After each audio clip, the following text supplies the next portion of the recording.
Bismillahirrahmanirrahim. Assalamualaikum warahmatullahi wabarakatuh. Alhamdulillahirabbil alamin. Wassalatu wassalamu ala asyrafil mursalin wa ala alihi wa sahbihi ajma'in. Qala rabbi shrah li sadri wa yassir li amri wahlul 'uqdatam min lisani yafqahu qawli wa saddid lisani wahdi qalbi bihaqqi sayyidina Muhammadin sallallahu alaihi wasallam wa ba'd. Alhamdulillah. Syukur pada Allah SWT. Pada malam ni kita bersama dalam siri live Facebook yang saya anjurkan pada setiap malam. Pada malam semalam kita tak buat sebab tak sempat balik lewat. Dan pada malam ni insya-Allah kita sambung siri live Facebook, dan cuma pada malam ni kita nak berbincang, bukan sambung tafsir yang kita baca pada setiap malam. Cuma pada malam ni nak cuba kupas tentang isu yang sedang hangat dibincangkan pada hari ini. Dan 2-3 hari dah orang duk bising ni, iaitu berkenaan dengan capal. Baik, mungkin Ana mulakan perbincangan ni dengan gambaran dulu dah. Ana rasa timbul isu ni bila Ana tengok di dalam Facebook, tengok kenapa yang boleh orang jadi bincang panas dalam isu-isu sebegini. Ana rasa permulaannya apabila ada orang jual topi cap, lepas tu ada gambar capal. Dan kemudiannya dijual lepas tu diiklan, dan dia melibatkan kepada ustaz yang ada nama, itu Ustaz Don. Dan kemudian dalam jualan itu digambarkan bahawasanya topi itu harganya mahal. Dan di situ tu menyebabkan timbul permulaannya orang menganjing lah dengan apa yang mereka buat, mereka jual. Dan saya tak tengok video tu secara seluruhnya, cumanya ada komen-komen orang yang telah menulis kononnya dalam banyak-banyak ucapan Ustaz Don, yang masa Ustaz Don kempen supaya beli topi tu, dia ada sebut, dia kata orang yang buat tu disayangi oleh Nabi sallallahu alaihi wasallam lah. Jadi mungkin di situ tu menyebabkan lahir perbincangan dalam Facebook, dan anda tengok banyaklah orang duk bincang, apatah lagi orang menganjing tentang amalan tersebut. Jadi anda rasa di situlah menyebabkan orang bincang tentang apa yang dinamakan sebagai capal yang mereka pakai letak dekat topi. Sebenarnya yang dikatakan pakai capal letak dekat pakaian ni, sebenarnya kalau kita tengok kat Malaysia ni, dia dah ada ni agak dalam 5-6 tahun sebelum ni. Anda masih ingat lagi mula-mula anda balik daripada Mesir, anda balik pada Pakistan, anda rasa tak ada lagi. Anda tak nampak apa yang amalan yang kita nampak pada hari ni, iaitu kita letak capal dekat topi kita dan sebagainya lah. Dekat pakaian ada kain selempang yang letak dekat bahu tu kan. Ada orang letak tu, lepas tu kain tu nampak ada gambar capal kan. Lepas tu ada pula topi tu ada laman capal dekat tepi.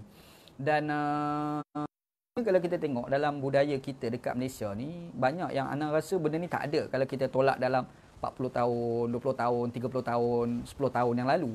Contoh macam Ana rasa masa Ana balik pada Mesir, Ana tak nampak lagi amalan budaya zikir menari. Zikir menari berjoget macam yang dilakukan oleh golongan tarikat Naqsyabandi Al-Haqqani tu kan. Dia zikir menari macam tu. Ana rasa oleh Mesir ni tak ada. Ana tak nampak macam tu dekat Malaysia. Balik pada Pakistan lagi awal sikit pun tak ada. Masa belajar di pondok pun tak ada yang zikir menari. Yang zikir goyang-goyang badan tu adalah. Macam kita berzikir tu kita sebut la ilaha illallah tu kan. Yang tu Ana pernah tengok. Masa di pondok pun, masa ada satu tarikat, dia panggil tarikat Satariyah. Dalam tarikat Satariyah tu dia memang ada amalan zikir. Masa kita amal zikir tu kita kena tunduk tengok atas tu kan. Dia tunduk ke hati, lepas tu kita pusing ke atas. Ada tarikat Satariyah dan dia punya falsafah dia tersendiri sebenarnya. Sebab tarikat tu Ana masuk sendiri. Ana bukan masuk sebab Ana minta nak masuk, tapi Allahyarham Tok Guru Ana, Tok Guru Haji Abdul Rahman Awang di Pondok Lati, dia telah minta Ana masuk tarikat tu sebab masa tu Ana belajar belajar tajwid Al-Quran. Jadi bila belajar tajwid tu duk berulang hampir setiap hari lah, seminggu selang sehari hari ni dah, lepas tu harinya kan. Itu Ana selalu pergi jumpa dengan Allahyarham Tok Guru Haji Abdul Rahman Awang, ataupun Ana panggil babo dekat dia. Dia tu bila tengok Ana selalu konsisten pergi belajar tajwid dengan dia. Bahkan dia pernah datang di rumah Ana di Sungai Buloh, baik dengan family Ana, dan dia minta Ana masuk tarikat Satariyah. Jadi dia bagilah ijazah tu dan Ana ambil. Cuma Ana tak pernah amal sampai sekarang lah. Antara benda yang dibincang dalam tarikat Satariyah ni, apabila kita berzikir tu dia ada geleng-geleng kepala tu lah. Yang tu ada pada dulu, pada masa Ana ingat masa Ana budak-budak dulu. Cuma zikir menari ni Ana tak pernah tengok di Malaysia kecuali dalam 5-6 bulan, 5-6 tahun sebelum ni. Sebelum tu tak pernah tengok. Wallahu a'lam. Mungkin ada tapi luar daripada pengetahuan Ana lah. Wallahu a'lam. Walaupun Ana mempunyai tradisi pondok, dan benda tu Ana tak pernah tengok masa belajar di pondok. Tetapi amalan zikir menari ni sampai berjoget-joget lompat tu Ana pernah tengok di Pakistan. Tapi yang buat itu bukan geng-geng macam dia kat sana tu. Ahli Sunnah wal Jamaah ni ada dua. Yang pertama dia panggil golongan Salafiyah, dan satu lagi dia panggil golongan Deobandi. Aliran Deobandi. Deobandi ni macam Maulana Asri, Maulana Fakhrozi, ada satu lagi Maulana Tok Guru Aziz. Itu semua orang daripada aliran Deobandi. Dan geng-geng Deobandi ni Okey, type. Jadi Ana tengok amalan yang dikatakan zikir, menari tu sebenarnya Ana tak pernah tengok berlaku dekat Malaysia kecuali dalam kebelakangan ni. Sebelum ni Ana tengok berlaku di Pakistan. Dekat Mesir ni dia banyak. Sebab dekat Mesir ni kalau kita tahu kat sana dia ada apa dia ada geng-geng tarekat ni dekat Mesir. Dan menariknya di Mesir ni golongan terlibat tarekat ni, mereka kalau kita tanya mereka ada argument daripada Al-Quran dan juga argument daripada hadis Nabi sallallahu alaihi wasallam. Jadi kita akan nampak sebenarnya agak menarik juga kalau kita tengok apa amalan-amalan yang tarekat sana amalkan yang berbeza dengan apa yang diamalkan di Malaysia. Okey. Cuma yang timbul isu capal. Capal ni Ana tak pernah tengok semasa Ana belajar di Mesir. Ana tak pernah tengok semasa Ana belajar di pondok di Kelantan dulu. Tetapi Ana pernah tengok yang dikatakan amalan capal itu dia di Pakistan daripada satu aliran. Nama aliran tu adalah Deobandi. Aliran tu namanya Brelwi, bukan Deobandi. Deobandi ni golongan yang melawan Brelwi lah. Dia Brelwi ni sebenarnya Brelwi ni satu nama tempat sebenarnya dekat India tu. Dia bukan di Pakistan, di India. Cuma fahaman itu bukan semata-mata di India, tapi dia merebak dan banyak mereka itu di Pakistan. Bahkan majoriti orang-orang Pakistan itu, kalau segi amalan Sunni lah, mereka mendakwa mereka sebagai Sunni. Sunni mereka, Sunni yang ke situlah, ke Brelwi. Berbeza dengan Deobandi. Kat Pakistan ni dia macam-macam. Sebab tu kita kena ingat dekat Pakistan ni dia asalnya sebuah negara kan. Dia panggil Qaratul Hind, benua India. Jadi bila sebut benua India tu dia ada India, Pakistan, Bangladesh. Lepas tu bercerai antara Pakistan dengan India, dia dipanggil sebagai Hindustan. Hindustan tu dalam bahasa Urdu makna Melayunya adalah tanah Hindu. Lepas tu Pakistan. Pak ni bahasa Urdu makna Melayunya adalah suci. Lepas tu kalau kita dengar orang Pakistan dia baca hadis dia akan kata Rasul Pak. Pak tu maknanya suci Jadi Pakistan tanah suci. Apa yang maksud dengan Pakistan tanah suci tu? Merujuk kepada Islam. Sebab Islam itu dikatakan sebagai agama suci. Maka mereka akan memanggil Hindustan, satu lagi dia orang panggil Pakistan. Stan tu dalam bahasa Urdu makna Melayu adalah tanah. Hindustan, tanah Hindu. Pakistan, tanah suci. Afghanistan, tanah Afghan. Itu makna stan. Stan ni asalnya bahasa Parsi sebenarnya. Type. Jadi, Pakistan tu berpecah pula kepada satu lagi dipanggil Bangladesh. Type. Jadi, bila kita sebut dulu, dia ada satu tu tau. Bila satu tu, nak jadi cerita, ada satu tempat. Tempat tu ada nama Qadian sebagai contoh. Adalah seorang yang Ghulamullah Ahmad tu duduk kat situ tu. Jadi Ahmad Ghulamullah duduk kat situ tu dia mengembangkan satu fahaman dia. Fahaman tu dipanggil sebagai Qadiani. Yang kita terkenal lah. Dekat Malaysia ni Qadiani telah diisytiharkan oleh Jabatan Agama Islam di Selangor lebih-lebih lagi sebagai tidak beragama Islam. Tapi mereka ni bertapak ada dekat kampung Nakhoda yang alik-alik Batu Cave tu kan. Kat Batu Cave tu kita kat belakang tu nanti kita akan jumpa banyak akan ada papan tanda besar dia tulis Qadiani bukan ajaran Islam. Kita pergi dekat satu kampung namanya Kampung Nakhoda. Kat situ tu dia ada satu banglo. Dalam banglo tu dekat banglo tu keliling dia tu ada papan tanda tu Qadiani bukan ajaran Islam. Qadiani bukan ajaran Islam dan mereka itu tempat markas mereka yang mereka namakan sebagai masjid. Ana pernah pergi jumpa dengan kawan-kawan Qadiani ni, pergi jumpa bersembang dengan dia orang, pergi tanyalah beberapa perkara berkaitan dengan ajaran Qadiani yang mereka amalkan. Itu anda tak nak bincang hari ni lah. Jadi ada pula satu lagi tempat tu namanya Brelwi. Nama tempat dekat India. Jadi di situ tu dia ada seorang pengasas kepada satu tarekat. Nama guru tu Ahmad Redha Khan. Ahmad Redha Khan nama dia. Sebenarnya nama betulnya Muhammad Redha Khan tetapi orang memanggil Ahmad Redha Khan. Cuma orang Pakistan ataupun orang Urdu ni mereka tak sebut Redha tapi dia orang sebut Reza. Maka kita akan sebut Ahmad Reza Khan Dia ni bapa dia ni namanya Taqi Ali Khan. Nama bapa dia Taqi Ali Khan. Dia ni pula Ahmad Redha Khan, Ahmad Reza Khan. Ahmad Reza Khan bin Taqi Ali Khan. Jadi Ahmad Taqi Ali Khan ni dia ni antara orang yang terlibat dengan idea-idea yang melibatkan kepada Sufism, tarekat lah. Jadi anak dia telah kembangkan satu tarekat. Daripada anak itu tu menyebabkan lahir satu fahaman. Yang fahaman itu dinamakan sebagai Brelwi. Orang namakan sebagai Brelwi sebab merujuk kepada tempat Brelwi di India tu. Jadi fahaman itu dia telah merebak tau. Dia bukan sekadar di India tapi dia sampai ke Pakistan. Lepas tu kat Bangladesh. Dan kat sana tu kalau kita pergi dekat Pakistan ataupun di India, kita nak kenal mereka ni tak susah. Mereka ni pakai kurta putih dan diorang akan pakai serban warna hijau. Bukan hijau campur warna putih hijau tak. Hijau betul. Macam kain hijau tu. Macam kita tengok bendera PAS hijau tu kan. Lepas tu dia jadikan kain serban. Itu kebiasaan bagi orang-orang Brelwi dekat India dan juga di Pakistan. Dan di Pakistan ni, kebanyakan, majoriti masjid-masjid mereka ni adalah masjid Brelwi. Majoriti. Ada masjid yang lain daripada Brelwi ni, iaitu Deobandi dan satu lagi adalah Salafi. Dan Salafi ni paling minoriti lah. Paling tak banyak ni Salafi lah. Paling tak banyak. Lepas tu kalau kita tengok, Syiah pun ada lah. Jadi kalau kat sana tu kita tengok yang paling banyak ni adalah Brelwi. Yang keduanya adalah Deobandi. yang ketiganya adalah Syiah, yang keempatnya adalah Salafi. Salafi ni golongan paling minoriti sekali dekat Pakistan. Cuma kebanyakan orang-orang pelajar Malaysia bila dia balik daripada Pakistan, mereka ni selalunya nampaknya Salafi. Sebab majoriti pelajar-pelajar Malaysia apabila dia belajar di Pakistan, mereka ni selalu belajar dekat Jamiah Abu Bakar As-Siddiq. Jamiah Abi Bakar As-Siddiq, universiti itu menggunakan bahasa Arab daripada awal sampai akhir, semua mengajar dalam bahasa Arab, tapi guru-gurunya orang Pakistan. Majoriti guru-gurunya orang Pakistan, dan mereka ini adalah lepasan daripada universiti di Saudi. Jamiah Abu Bakar tu dia adalah Jamiah Salafiyah cawangan pada Saudi. Jadi orang Malaysia bila belajar di Pakistan, mereka ni nak cakap Arab. Makanya mereka pergi dekat universiti yang menggunakan bahasa Arab. Ada pula universiti-universiti yang dinamakan sebagai Deobandi, dan kebanyakan universiti Deobandi ni mereka tak guna bahasa Arab, mereka guna bahasa Urdu. Jadi apabila orang Malaysia dia pergi belajar dekat Pakistan, dia orang nak cakap Arab, bukan nak cakap Urdu. Sebab tu mereka masuk universiti Salafiyah, iaitu Jamiah Abu Bakar. Kalau ada belajar Deobandi ni sikit sangat, sebab kebanyakan Deobandi ni universiti menggunakan bahasa Urdu. Macam mana belajar kat universiti Deobandi dan cakap Urdu lah, kita guru tu bersyarah dalam bahasa Urdu dan kita dengar. Jadi bila pelajar Malaysia sampai, dia nak faham bahasa Urdu lagi, nak faham bahasa Arab. Jadi susah, maka orang-orang kita ni pergi belajar kat Jamiah Abu Bakar. Itu yang kebanyakan pelajar-pelajar Malaysia balik daripada Pakistan ni selalu mereka jadi Salafiyah. Dia orang tak jadi Deobandi. Kalau ada tu sikit sangat sebab apa? Sebab faktor itulah, sebab bahasa Arab tu kan. Tapi ada yang belajar Deobandi. Sedangkan Deobandi ni bukan Salafi sebenarnya. Kita kena faham. Deobandi ni bukan Salafi. Salafi satu part. Deobandi ni aliran diorang segi akidahnya lah Maturidiyah. Diorang akan belajar kitab Mulajami. Diorang belajar kitab Mulajami ni syarah pada Fususul Hikam yang ditulis oleh Ibnu Arabi. Itu dipelajari di Pakistan. Lepas tu kita akan belajar kitab-kitab Sunan Sittah dan semua itulah. Jadi itu belajar di Pakistan. Tapi ada satu lagi, Brelwi tau. Brelwi ni cukup popular. Dan orang cukup banyak kat Pakistan. Dan kalau kita pergi dekat Pakistan, kita nak tahu Masjid Brelwi ni tak susah. Antaranya, kalau kita pergi, yang pertama warna hijau dia. Selalunya masjid diorang mesti warna hijau. Sebab hijau itu digambarkan sebagai pakaian Nabi Muhammad SAW. Makanya mereka akan warnakan masjid-masjid mereka ni berwarna hijau. Satu. Yang kedua, kita nak tahu masjid diorang ni, Masjid Brelwi ni, selalu kat masjid diorang ni ada bendera. Bendera 3 segi. Lepas tu kat bendera tu diorang akan tulis Muhammad Madad.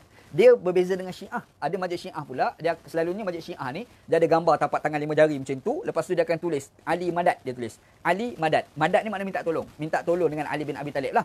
Yang Ali Brelwi ni, dia tulis Muhammad Madad minta tolong dengan Nabi Muhammad SAW. Dua. Yang ketiga, kita nak kenal masjid diorang ni apabila diorang azan. Apabila diorang azan, diorang ada baca selawat sebelum azan. Apa macam ni? Anda tak boleh ingat. Dulu pasal rumah Universiti Ana dulu dia bersebelahan dengan Masjid Brelwi. Hari-hari dengar. Selalu dengar. Sebab tu kita bila dengar dia nak azan, dia ada selawat dia. Bacaan selawat dia lah. Dulu anda ingat, bila lama anda tinggal Pakistan, anda tak ingat selawat yang dibaca oleh geng Brelwi ni. Macam mana? Salatu wassalamu ala Rasulillah wa ala salatu wassalamu ala Rasulillah wa ala alihi. Macam mana? Adalah bacaan ni. Macam itulah, tak apalah lebih kurang. Jadi itu masjid Brelwi di Pakistan. Jadi Brelwi ni asal mereka ni, kalau kita pergi dekat Pakistan, Brelwi ni sebenarnya agak kawan dengan Syiah berbanding dengan Deobandi dan Salafi. Syiah dekat sana dia cukup anti Deobandi, Syiah kat sana cukup anti dengan Salafi. Cumanya permusuhan Syiah di sana tidak ketara sangat dengan Salafi sebab golongan Salafi ni terlalu minoriti. Jadi diorang tak anggap Salafi itu sebagai ancaman. Tetapi ancaman besar ni mereka anggap kepada Deobandi.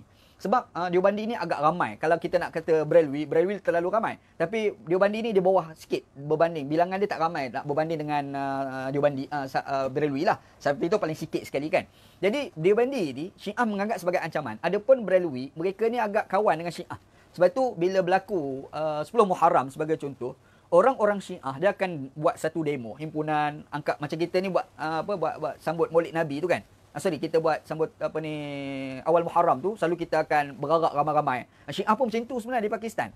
Yang kita tengok ada orang bila sampai 10 Muharram, dia orang pukul badan mereka dengan pisau. Yang tu sebenarnya bukan berlaku dekat Iran Yang pukul badan itu berlaku dekat Iraq, Karbala, dan satu lagi di Pakistan. Yang ambil pisau pukul belakang ataupun pukul kepala sampai berdarah. Itu amalan Brelwi Syiah di Pakistan. Tapi masa 10 Muharram tu mereka berarak ramai-ramai tu, yang angkat spanduk Ali Madad lah apalah Syiah apa tu kan. Sebenarnya ada satu lagi kelompok yang akan bersama-sama dengan Syiah ni, Brelwi. Cuma dia orang angkat Muhammad sallallahu alaihi wasallam. Yang ni angkat Ali, yang ni angkat Nabi Muhammad sallallahu alaihi wasallam. Brelwi. Satu lagi Syiah di Pakistan lah.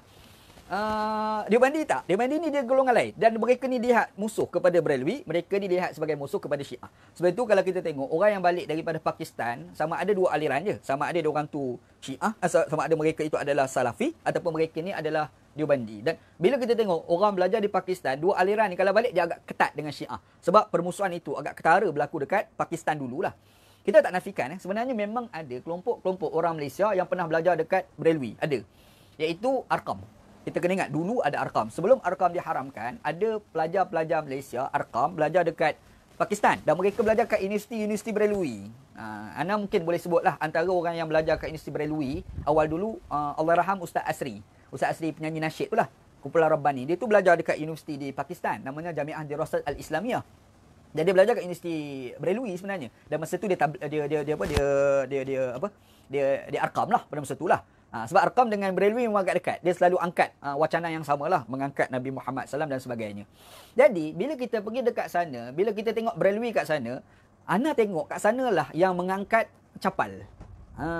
Angkat capal. Jadi ana beranggapan sebenarnya capal ni dia tidak ada dalam tradisi lain sebelum ni. Yang mula-mula sekali angkat ni adalah Berelwi.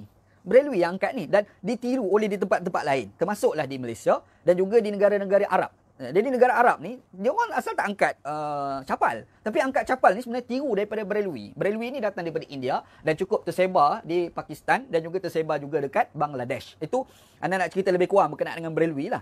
Jadi Berelwi ni sebenarnya dia ada beberapa wacana-wacana mereka yang berbeza besar dengan wacana Deobandi dan Salafiyah. Antara wacana berbeza ni, mereka terlalu mengangkat Nabi Muhammad SAW dan juga wali-wali mereka. Sebab itu kalau kita ingat dalam kitab-kitab Berelwi, mereka ada satu ungkapan yang menjadi satu kepercayaan pada mereka yang seiras dengan konsep Syiah. Kalau Syiah, mereka ada konsep Nabi Muhammad SAW, lepas tu dia panggil Ahlul Bait.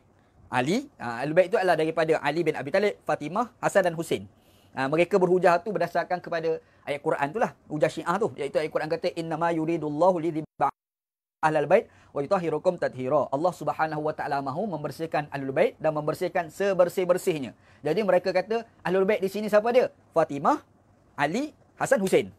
Okey, kenapa dia orang kata empat ni? Sebab mereka merujuk pada satu hadis. Dipanggil sebagai hadisul kisah. Hadisul kisah ni cerita tentang Nabi SAW. Kisah ni mana keselimut? Kisah ni keselimut. Nabi SAW ni bersama dengan cucu dia, Hasan dan Husain. Dan satu lagi Ali, lepas tu Fatimah, dia duduk satu selimut. Hadis tu. Dan hadis tu diriwayatkan daripada Ummu Salamah radhiyallahu anha lah, salah seorang isteri Nabi SAW. Jadi bila kita baca Quran dan kita baca hadis yang cerita kisah itu, ayat Quran itu selalu dikaitkan dengan kisah. Dan bila kisah itu menunjuk pada Nabi Muhammad, Hasan, Husain, Ali, Fatimah, 5 orang tu, maka dia orang kata Ahlul Bait itu adalah 5 orang tu. Jadi keturunan-keturunan tu dipanggil sebagai Ahlul Bait. Kata Syiah lah, kata Syiah. Kita orang Sunnah menjawab, sebenarnya hadisul kisah itu menceritakan tentang berkait dengan ayat Quran surah Al-Ahzab tadi, innama yuridullahu lidhiba ankum rijsa ahlal bait yutahhirukum tathira. Ayat Quran tu kan. Cumanya orang bila orang kata timbul persoalan, ayat Quran bila kita semak, ayat Quran tu diturunkan pada tahun ke-5 Hijriah. Baik. Kalaulah ayat Quran itu diturunkan pada tahun 5 Hijriah, persoalan dia macam mana boleh kaitkan dengan Hasan dan Husain? Sebab Sayyidina Hasan itu sendiri dilahirkan pada tahun 7 hingga 9 Hijriah. Maksudnya, ayat Quran diturunkan, Hasan dan Husain belum dilahirkan lagi. Macam mana mereka mendakwa bahawasanya ayat Quran dikait dengan Hasan dan Husain? Itu jawapan daripada Sunni. Tak apa. Jadi Syiah ni, itulah kepercayaan dia. Dan kita jawab segitulah. Kita akan tengok daripada sudut, dia panggil dirayatul hadis. Kalau orang belajar ilmu hadis, dia ada kaedah, dia panggil melihat hadis daripada sudut matan, dia panggil ya. Ataupun dalam terma lain, dia panggil dirayatul hadis. Jadi bila kita bincang hadis sudut matan, kita akan tengok hadis tu dikaitkan dengan 5 orang tadi, termasuk Nabi SAW. Tiba-tiba dalam 5 orang tu termasuk Hasan dan Husain. Sedangkan Quran tu diturunkan pada tahun 5 Hijriah. Sedangkan Hasan dan Husain Hasan dilahirkan pada tahun 7 hingga 9 Hijriah. Bermaksud masa ayat Quran diturunkan, Hasan belum dilahirkan lagi. Macam mana kamu boleh kata dalam kisah turun ayat Quran itu Hasan ada? Benda ni mustahil. Nampak? Jadi di situlah Sunni menolak riwayat tersebut. Tapi Syiah kata tak. Tak apa. Jadi Syiah ni bila dikaitkan Hasan, maknanya timbul persoalan tentang keturunan Nabi SAW. Sebab mereka ni meletakkan kepercayaan bahawasanya Imam Mahdi itulah sekali itu sebagai imam yang terakhir mereka. Itu semua datang daripada keturunan Rasulullah SAW, daripada Ali bin Abi Talib, Fatimah dan Hasan tadi. Dalam kepercayaan Husain tadi, dalam kepercayaan orang Syiah. Jadi mereka letak khalifah pemimpin itu mesti 12 orang. Ahlul Bait Nabi SAW dipanggil sebagai imam maksum, Syiah. Berelwi dia tak letak keturunan Ahlul Bait, tapi mereka mengangkat para wali. Dia orang istilahkan sebagai aulia. Dan mereka ni ada satu kepercayaan. Dan mereka kata bahawasanya wa anna Muhammadan wa awliya'ahu min ba'dihi ladaihim qudratan 'ala tasarruf fil qaun. Ini kepercayaan orang Berelwi. Iaitu kepercayaan mereka kata Muhammad sallallahu alaihi wasallam itu dan para wali, wali-wali Allah Taala. Jadi sebab itu kalau kita pergi dekat Pakistan, masjid mesti ada kubur dalam. Masjid mesti ada kubur. Dan kubur tu mereka anggap itu adalah wali dia orang. Syiah Ni dalam kefahaman daripada Berelwi. Baik. Jadi wali tu pada dia orang dia kata min ba'dihi, wali yang datang selepas Nabi Muhammad sallallahu alaihi wasallam, ladaihim qudratun, mereka ini mempunyai kudrat, kemampuan ala tasarruf fi al-qaul, dalam menggerakkan alam ini. Alam ini bergerak berdasarkan apa yang ditentukan oleh Nabi Muhammad dan juga para wali-wali Allah Taala. Sebab tu Berelwi ni apa-apa dia angkat orang ni wali, orang ni wali. Kan? Itu problem yang berlaku pada Berelwi. Dia nak tahu Berelwi ni, ana nak cadanglah. Kalau kita nak tahu Berelwi, cuba tengok satu filem. Nama filem tu Judah Akbar. Tengok filem Judah Akbar. Filem Judah Akbar ni adalah satu filem yang menceritakan tentang seorang raja nama Akbar, Sirajuddin Akbar. Dia kahwin dengan seorang perempuan Hindu namanya Judah. Filem ni dilakonkan, asal filem ni filem epik. Dia cerita pasal sejarah di India. Iaitu perkahwinan di antara seorang raja Islam dengan perempuan Hindu. Hindu tu tak masuk Islam tapi dia kahwin. Kan? Kalau kita tengok filem tu, yang lelaki tu Raja Akbar itu pelakonnya adalah Hrithik Roshan. Lepas tu yang Judah itu pelakonnya adalah Aishwarya Rai. Tengoklah filem tu. Anda tengok banyak kali filem tu. Yang pertama anda suka sebab dia filem epik, sejarah. Yang kedua filem tu dia menceritakan tentang bagaimana integrasi antara Islam dan Hindu. Agama Islam Hindu tu telah bercampur. Dan selepas itulah lahir satu agama dipanggil din ilahi. Dan dikatakan Sing tu, agama Sing tu datang daripada situlah. Sebab tu Sing tu pakai serban. Dan sebenarnya Islam yang diamalkan oleh Raja Akbar itu, Islam apa? Berelwi. Dia adalah Berelwi. Jadi Berelwi tu dia memang agak mesra dengan agama Hindu. Sebab tu unsur-unsur Hindu tu ada masuk dalam ajaran Berelwi. Okey, baik. Itu satu kepercayaan. Maksudnya mereka letak kepercayaan Nabi Muhammad dan para wali Allah Ta'ala itu yang menentukan tasarruf alam. Alam ni bergerak macam mana. Satu. Yang kedua, antara agama ajaran Berelwi ni, sebenarnya dia tak jauh beza seperti mana agama Nasrani. And kalau kita ingat, agama Nasrani ada konsep Trinity. Laqad kafara alladhina qalu innallaha salisu salasah. Sesungguhnya adalah kafirlah orang yang kata Tuhan tu ketiga daripada tiga. Itu agama Nasrani. Apa dia? Isa itu anak Tuhan. Isa itu salah satu entiti daripada Tuhan. Nasrani. Berelwi pun ada konsep tu. Cuma dia tak kata Isa. Yang dia kata tu Muhammad. Itu beza dia. Sebab itu orang Berelwi ni, dia orang ada satu, dalam kitab mereka ada sebut satu ayat yang biasa sangat. Kalau masjid-masjid Berelwi selalu ada perkataan ni. Ya Muhammad, la astati' an aqulu lakallah wala astati' an ufarriqu bainakuma. Ini perkataan orang-orang Berelwi. Ini perkataan yang wujud dalam kepercayaan orang-orang Berelwi. Dia kata, wahai Muhammad, aku tidak ada kemampuan untuk mengatakan kamu itu sebagai Allah. Tak ada. Tetapi, dan aku tidak ada kemampuan juga untuk membezakan kau dan Allah. Nampak? Dia kata Allah, Nabi Muhammad. Sama. Nampak? Jadi dia menganggap Nabi Muhammad kesebatian dengan Allah. Ini dalam kepercayaan orang Berelwi. Nampak? Jadi Berelwi ni, jadi kepercayaan itu. Kalau kita tengok dalam kitab mereka, contoh, diorang ni ada seorang ulama dalam aliran Berelwi. Macam kita ni, ada Imam Al-Ghazali, Ibn Taymiyah. Ada orang pun ada kat ulama diorang. Ada seorang tu, guru diorang, ulama besar dalam Berelwi ni, namanya Ahmad Yarkhan. Yarkhan ni, kita selalu dengar Khan. Dia ada satu lagi Yarkhan. Macam kita kat Malaysia ni, kalau orang Kelantan, dia ada Nik, dia ada Wan. Kan? Apa lagi? Kita ada Megat, kita ada Putri. Macam-macam nama tu kan. Sebenarnya, dalam Pakistan ataupun India, dia pun ada keturunan macam tu. Safdar, contoh. Apa lagi? Khan, dua. Ada satu lagi, Yarkhan. Ada nama Ada seorang ulama dia, nama Ahmad Yarkhan. Yarkhan, Yar ni makna kawan. Sebab tu kalau kita dengar orang Pakistan cakap, hari-hari Yar tu makna kawan. Yarkhan. Ahmad Yarkhan ni, dia ada sebut satu kepercayaan dia orang yang macam mana dia orang mengatakan Nabi Muhammad itu salah satu entiti Allah dalam kepercayaan orang Berelwi.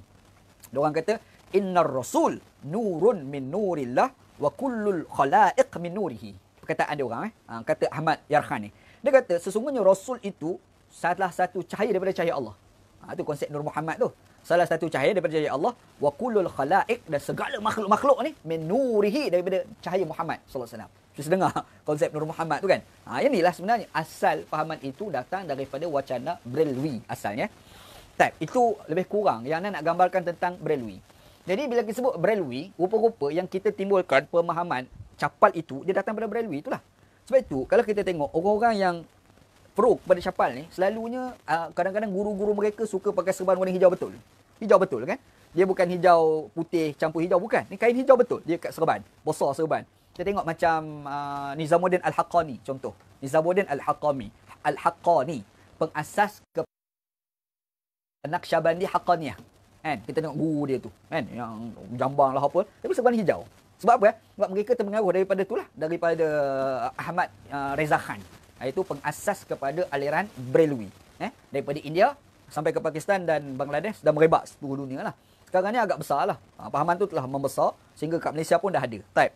Okey, itu anda nak cerita macam mana asal mausul capal dan menjadi satu amalan orang di sana dan sekarang ni sudah sampai dekat Malaysia juga. Type. Yang kedua, yang anda nak cerita tentang Brelwi ni, capal ni, macam mana timbul isu capal ni? Okey, capal ni sebenarnya mereka merujuk kepada satu hadis yang menceritakan tentang Nabi Muhammad SAW pakai capal masa Al-Isra. Baca dalam Al-Quran, ada cerita tentang fa'la na'alaik innaka bil wadil muqaddasi tuwa. Cerita Musa AS. Bila dia sampai dekat Wadi Al-Muqaddasah, lepas tu nak jumpa dengan Tuhan, lepas tu Allah Ta'ala kata fa'la na'alaik, wahai Musa, kau pecat dua kasut kamu, innaka bil wadil muqaddasi tuwa. Sesungguhnya kamu sudah berada di satu tempat yang cukup mulia, cukup bersih, cukup suci kan. Jadi itu cerita Nabi Musa. Tapi macam mana cerita Nabi Muhammad SAW? Okey, ceritanya Isra Mi'raj. Pertemuan Allah Ta'ala dengan Tuhan yang Allah Ta'ala telah memberikan sembahyang 5 waktu. Okey, macam mana cerita temu tu tengok mata kepala? Lepas ni kalau ada soalan nak jawab. Kalau tak ada, tak nak jawab lah. Type. Sebab cerita ni bukan tajuk tu. Itu bukan syahid. Bukan murad dalam perbincangan anda pada malam ni. Jadi dalam cerita hadis tu, diceritakan Nabi Muhammad SAW sampai tu, Nabi Muhammad SAW pakai capal. Itu capal dia orang hujah tu. Bila kita cek, kita dapati hadis tu palsu sebenarnya. Cerita tu palsu. Hadis palsu itulah yang dijadikan sebagai sandaran orang-orang Berwi yang timbul isu capal. Itu nampak asal. Lepas tu, jadi bila kita kait dengan cerita tu, sekarang ni mereka ni tabarruk dengan capal. Tabarruk ni maksudnya mereka mengambil berkat. Makanya mereka ambil lah kasut. Dia orang buat bentuk kasut dekat topi contoh, letak dekat kain serban contoh tu kan. Yang tu yang berlaku lah. Sebenarnya yang pertama berdasarkan kepada hadis tadi lah, tu sandaran mereka, dan sebenarnya cerita tu kita dah jawab, hadis tu palsu. Kan? Tidak ada seorang ulama Ahli Sunnah wal Jamaah pun mengatakan hadis itu adalah sahih. Dan semua ulama Ahli Sunnah wal Jamaah menganggap hadis itu palsu. Jadi sandaran daripada hadis tersebut adalah tidak valid. Hadis itu tidak valid. Satu.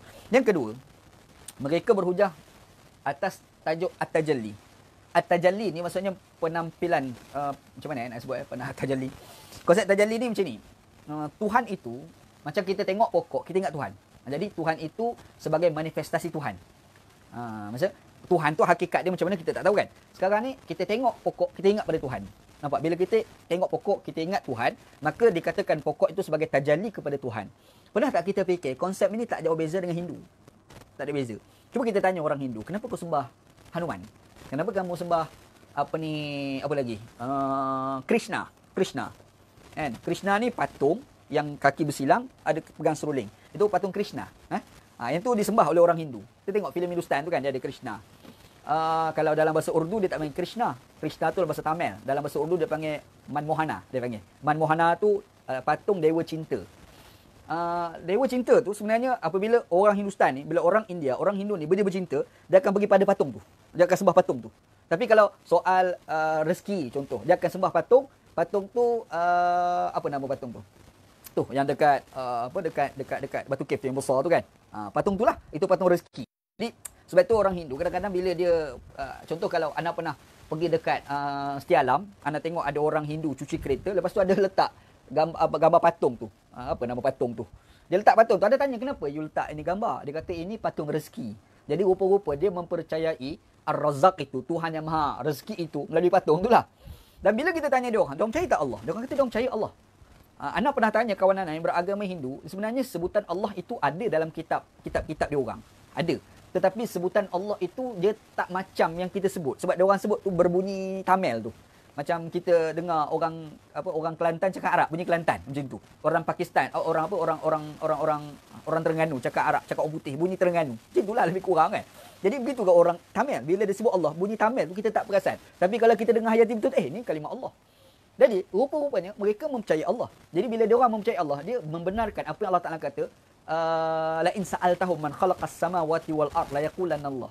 Kalau kamu tanya kepada mereka, siapa yang mencipta langit bumi, pasti mereka akan kata Allah. Tetapi yang diorang sembah patung tu kenapa? Sebenarnya sembah patung itu bukan diorang sembah patung. Itu adalah manifestasi daripada Tuhan. Anda pernah sembah seorang kawan, agamanya Hindu. Anda kata, kenapa korang sembah Tuhan yang banyak? Kawan Hindu tu pun dia ada pembelajaran dia berkenaan agama Islam. Dia kata, orang Islam pun sama. Tuhan orang Islam tu 99, dia kata. Kita tak, 99 tu bukan zat Tuhan. 99 tu nama dan sifat Tuhan. Kita kata lagu tu. Ada kata serupalah dalam agama Hindu. Hakikat Tuhan tu satu. Adapun patung-patung itu adalah manifestasi Tuhan. Bezanya Islam tak boleh bentukkan. Dalam agama Hindu dibentukkan. Dia bentukkan tu bentuk cinta. Dia namakan sebagai patung tu Krishna. Ataupun namanya Manmohana, kan. Ataupun ada patung tu namanya Hanuman. Dipamerkan dalam bentuk binatang yang telah memberi rezeki baik, hati baik. Macam itulah. Agama Buddha sebagai contoh. Buddha tu sendiri dikatakan sebagai Nabi. Dikatakan begitulah. Dia menampilkan sebagai orang Tuhan. Maka mereka sembah. Sebagai pengantara antara mereka dengan Tuhan. Ini dalam kepercayaan agama-agama. Jadi bermaksud konsep manifestasi Tuhan itu wujud dalam fahaman agama Hindu. Wujud dalam agama Buddha. Demikian berlaku dalam Berelui. Berelui ni kata, sebenarnya yang kita timbulkan Tuhan, satu Tuhan tau. Jadi manifestasi Tuhan. Dia kalau kita nak bincang lebih detail ni panjang. Sebab dia ada satu lagi wacana, dia panggil Wahdatus Syuhud. Dia ada Wahdatul Wujud. Ada satu lagi dia panggil Wahdatus Syuhud. Yang tu, wacana tu anda tak nak bincang pada hari ni. Tu kita kena bincang pada waktu yang lain lah. Right. Jadi, dia kata isu ni manifestasi Tuhan. Jadi, apa-apa yang kita tengok, kita ingat pada Tuhan. Kita tengok, kita ingat pada Tuhan. Dan benda ni ada dalam Syiah. Sebab itu, orang Syiah, kalau kita tengok di Iran, macam contoh ada gambar Ahmadinejad, dia sembahyang tapi dia letak di depan dia gambar Ayatullah Al-Khomeini. Kenapa dia letak gambar Ayatullah Al-Khomeini? Sebab manifestasi Tuhan. Bukanlah Khomeini itu Tuhan, tetapi bila kita tengok Khomeini ingat kepada Tuhan. Kita tengok lain tak ingat pada Tuhan. Kita tengok ingat pada Tuhan. Jadi masa Khomeini hidup kita tengok dia ingat pada Tuhan. Tapi bila Khomeini dah mati, dia pun ambil gambar letak kat depan, dia sembahyang, dia tengok gambar Khomeini, harapan dia ingat kepada Tuhan. Ini dia ada diamalkan dalam wacana orang-orang Berelui lah. Tak. Jadi, kalau kita pergi pada Ahlussunnah wal Jamaah, benda itu ditolak. Itu tidak diizinkan sebenarnya. Sebab itu, dalam Ahlussunnah wal Jamaah, hadis-hadis Ahlussunnah wal Jamaah mengatakan kita tak boleh sembahyang dekat kubur, contoh kan. Nabi SAW larang kita jadikan kubur itu sebagai masjid. Banyak, kalau kita nak buka dalam hadis, cukup banyak gitu. Right. Jadi, bila kita tengok, ada pula satu lagi, bila sebut manifestasi Tuhan ni kubur. Nampak? Kubur. Kalau kita pergi kat Pakistan, orang Berelui ni, diorang sembahyang subuh. Contoh ada sekali tu anda pergi ke Kashmir. Naik kereta api daripada Karachi pergi ke Lahore. 2 hari sampai. Naik kereta api yang paling murah lah. Kalau mahal tu cepat lah. Naik kereta api yang paling murah. Kita naik sekali dengan kambing-kambing tu lah. Sampai dekat Lahore. Daripada Lahore tu nak pergi ke Kashmir. Naik bas. Kita pergi tu. Ada satu pagi tu dia singgah kat satu masjid. Jadi ni mungkin anda boleh tahulah sebab sebelum tu anda tak pernah pergi masjid Berelui. Tak sembahyang kat masjid Berelui. Tapi sebab driver bas tu orang Berelui, dia tinggal kat masjid Berelui, sembahyang subuh. Lepas sembahyang subuh tu kita keluar, dia orang pergi kat kubur. Jadi dia orang berzikir ni tengok ke kubur, menghadap ke kubur. Lepas tu habis sembahyang, ada sebilangan mereka cium kubur. Ada sebilangan mereka ambil duit baling kat kubur. Kan? Anda pun tak faham, daripada dia orang ambil duit baling ke kubur, baik dia orang baling dekat orang, bagi pada orang miskin kat luar masjid tu, berlambak miskin-miskin. Tak, dia pergi ke kubur tu. Ini tak logik lah, tak masuk akal. Cara amalan orang Berelui lah yang anda tengok kat Pakistan dulu. Jadi, dia orang ni percaya konsep manifestasi tu. Jadi, kalau kita tengok kubur, ingat pada Tuhan. Kita cium tabaruk dengan manifestasi. Dan itulah yang mereka gambarkan dengan sikap mereka dengan capal. Maksudnya capat itu sebagai cara untuk mengingat kita kepada Tuhan. Mengikat kita kepada Nabi SAW. Ni cara fikir orang Berelui lah sebenarnya. Okey, bila kita tanya dia orang, amalan macam ni, apa asas agama? Satu soalan cuba tanya dia orang. Kenapa yang korang buat macam ni? Ambil capal, konsep manifestasi. Antara argumen dia orang, yang pertama adalah cium Al-Quran. Cium Al-Quran. Bila kita bangkit, cium Al-Quran ni boleh ke tak? Kita ni kan kadang-kadang, lepas kita baca Quran, kita cium mushaf. Kan, kita letak atas kepala. Ada kan? Macam tu. Sebenarnya, dia orang kata, kalau kita boleh terima cium Al-Quran, padahal Al-Quran ni dekat Lauh Mahfuz di sisi Allah Ta'ala tu. Dan kalam Allah itu tidak makhluk. Tetapi, bila dimashafkan, kita cium. Jadi, kita cium itu, boleh, kata dia orang. Dia orang kata lah, nanti nak bahas segi kita pula, boleh ke tak kan? Jadi, dia kata boleh. Kalau boleh, maka bermaksud kita mencium manifestasi terhadap Al-Quran yang sebenar. Bukan hakikat Quran. Yang itu bukan Quran. Itu adalah tulisan-tulisan. Tetapi manifestasi terhadap Quran jadi bentuk macam inilah. Dia orang cium, mengambil berkat. Jadi kalau itu boleh, maka cium kubur pun boleh lah. Satu ujar dua. Maka demikian juga kita ambil slipper cium. Kita letak atas kepala. Seperti mana kita ambil Quran tak atas kepala. Ni Berelui punya ujah ni. Berelui punya ujah ni. Bukan ujah Ahlussunnah wal Jamaah nak sebut ni. Tak. Okey, kita bangkit dalam wacana kita. Sekarang ni kita cium Quran. cium Quran boleh ke tak? Benda ni khilaf sebenarnya. Ana semak dalam beberapa rujukan. Ada ulama yang mengatakan boleh dan ada ulama mengatakan makruh. Majoriti ulama bermazhab Maliki mengatakan makruh. Tapi ada sebilangan ulama-ulama lain mengatakan boleh. Hujah mereka yang mengatakan boleh itu, pertama mereka merujuk kepada hadis berkait dengan seorang sahabat namanya Ikrimah bin Abi Jahal.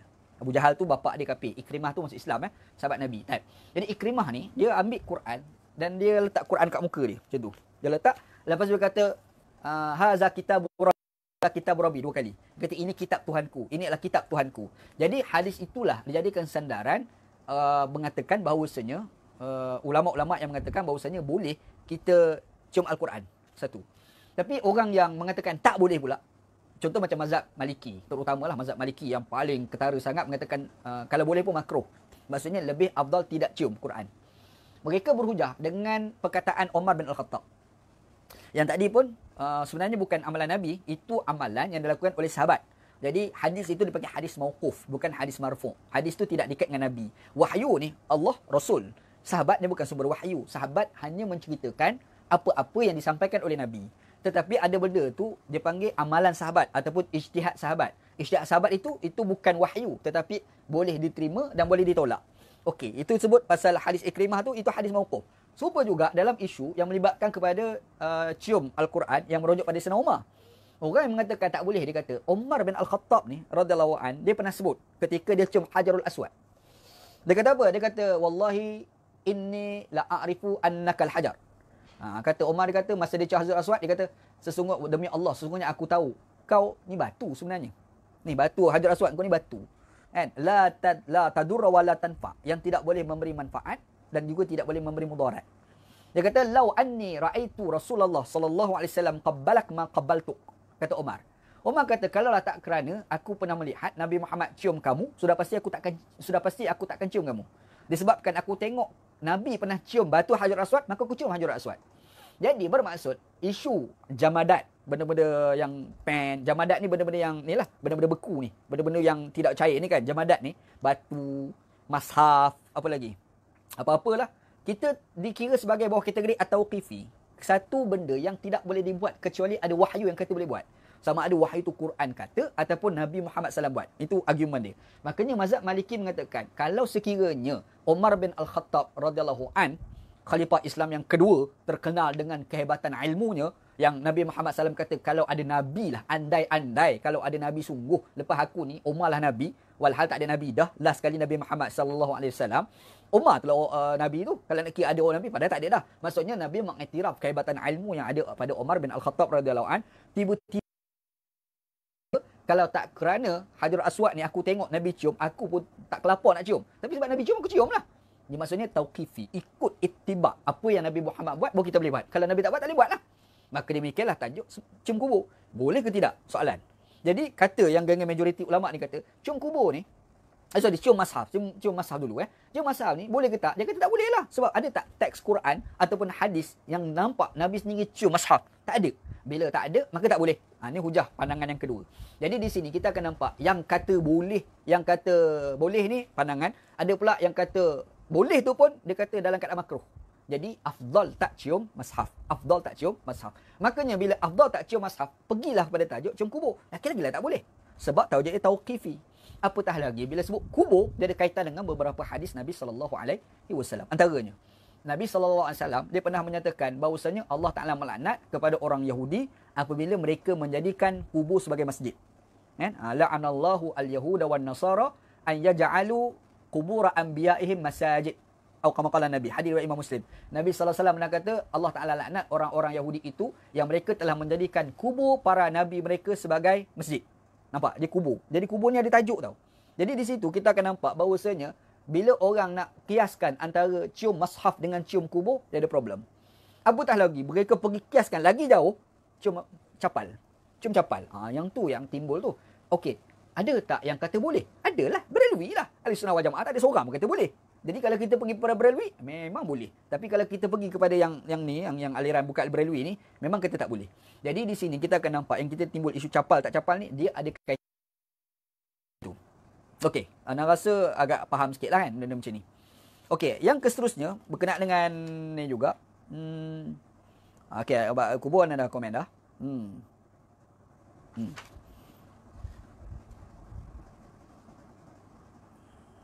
Okey. Isunya pula yang kedua timbul apabila capal itu dijadikan sebagai alat bisnes. Itu satu tajuk lah.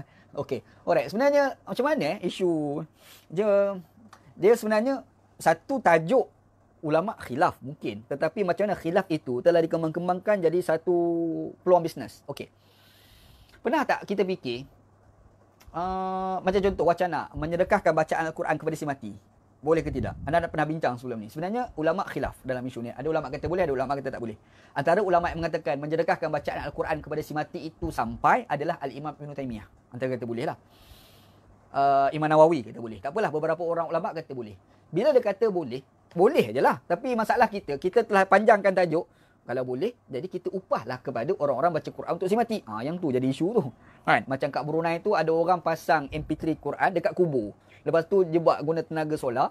Jadi bila dipancarkan sentiasa ada aliran elektrik. Jadi dia letak radio tu, adalah dia punya radio audio dia tu letak kat kubur, jadi sentiasa dibacakan Al-Quran dengan kepercayaan boleh mengurangkan azab orang lubang kubur.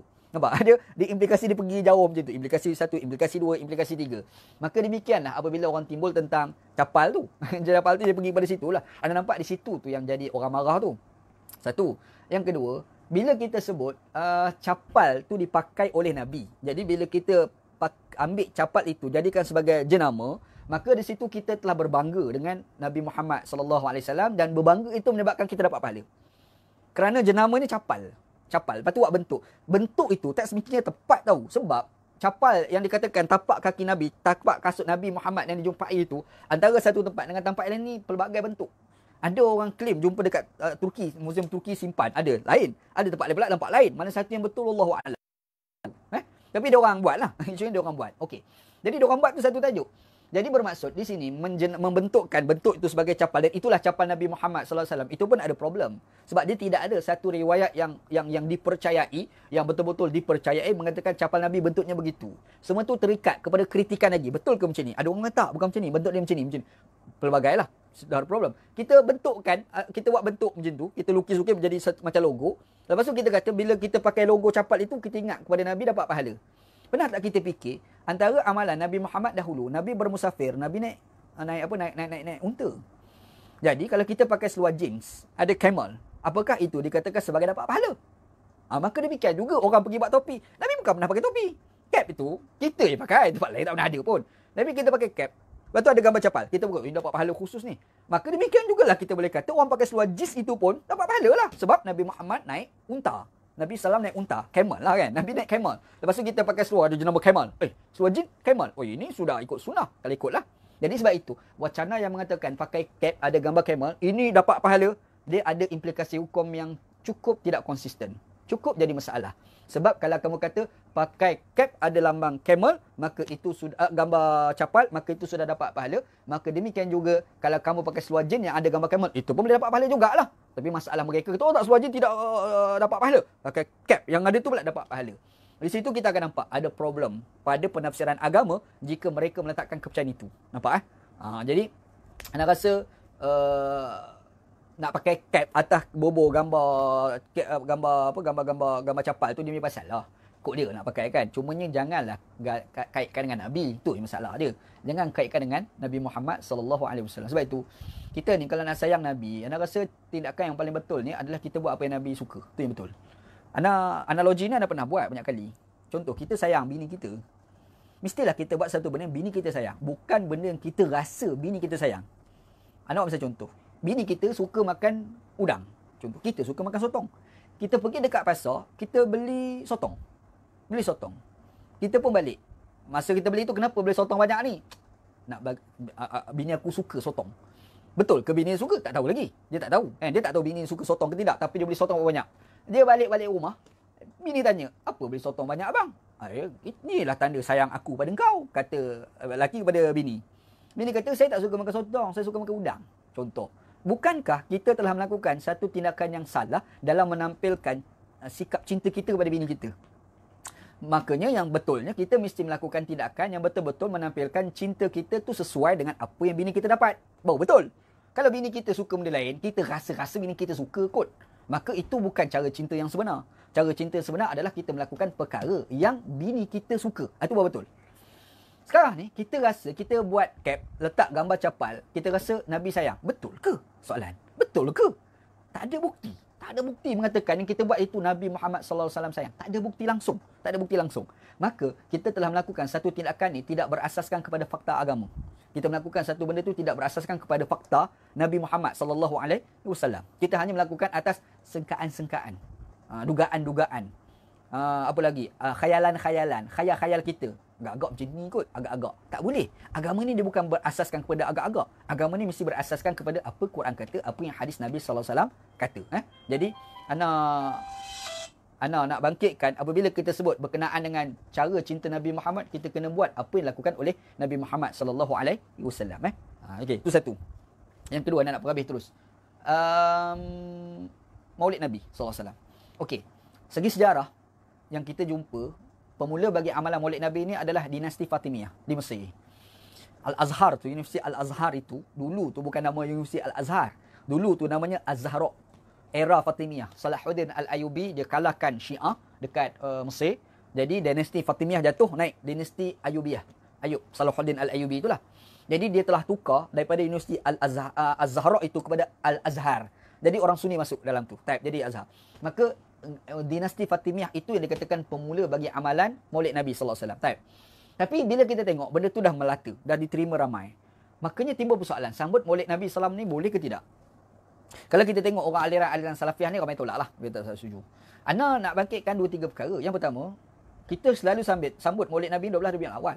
Pernah tak kita fikir sebenarnya 12 Rabiul Awal itu sebagai tarikh lahir Nabi ni ulama tak sepakat. Ulama khilaf sebenarnya.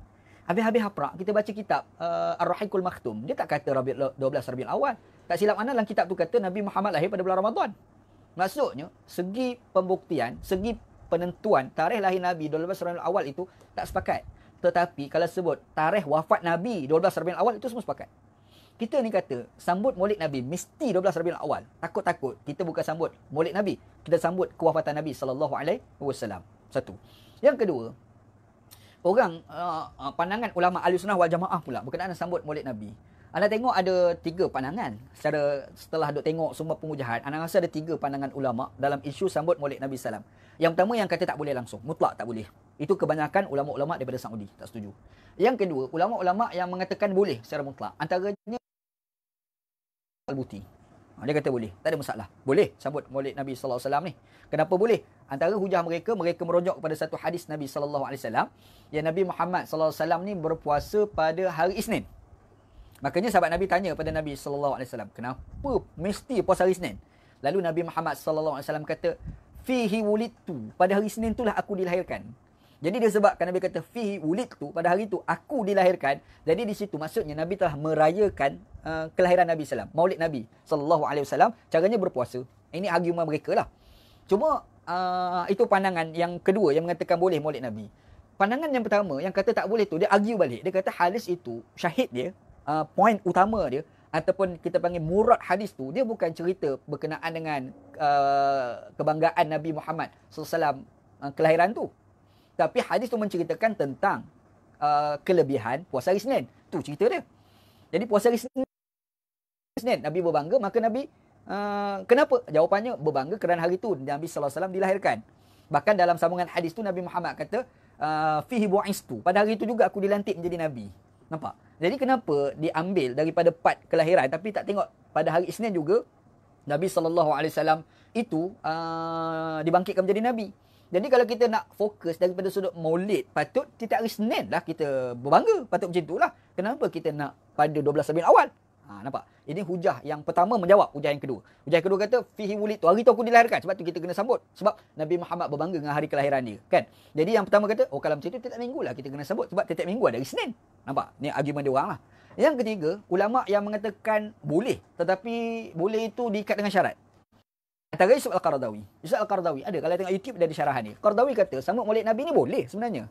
Yang tak boleh jika membawa kepada pengharaman. Qaradawi ni dia lebih fiqh sikit lah.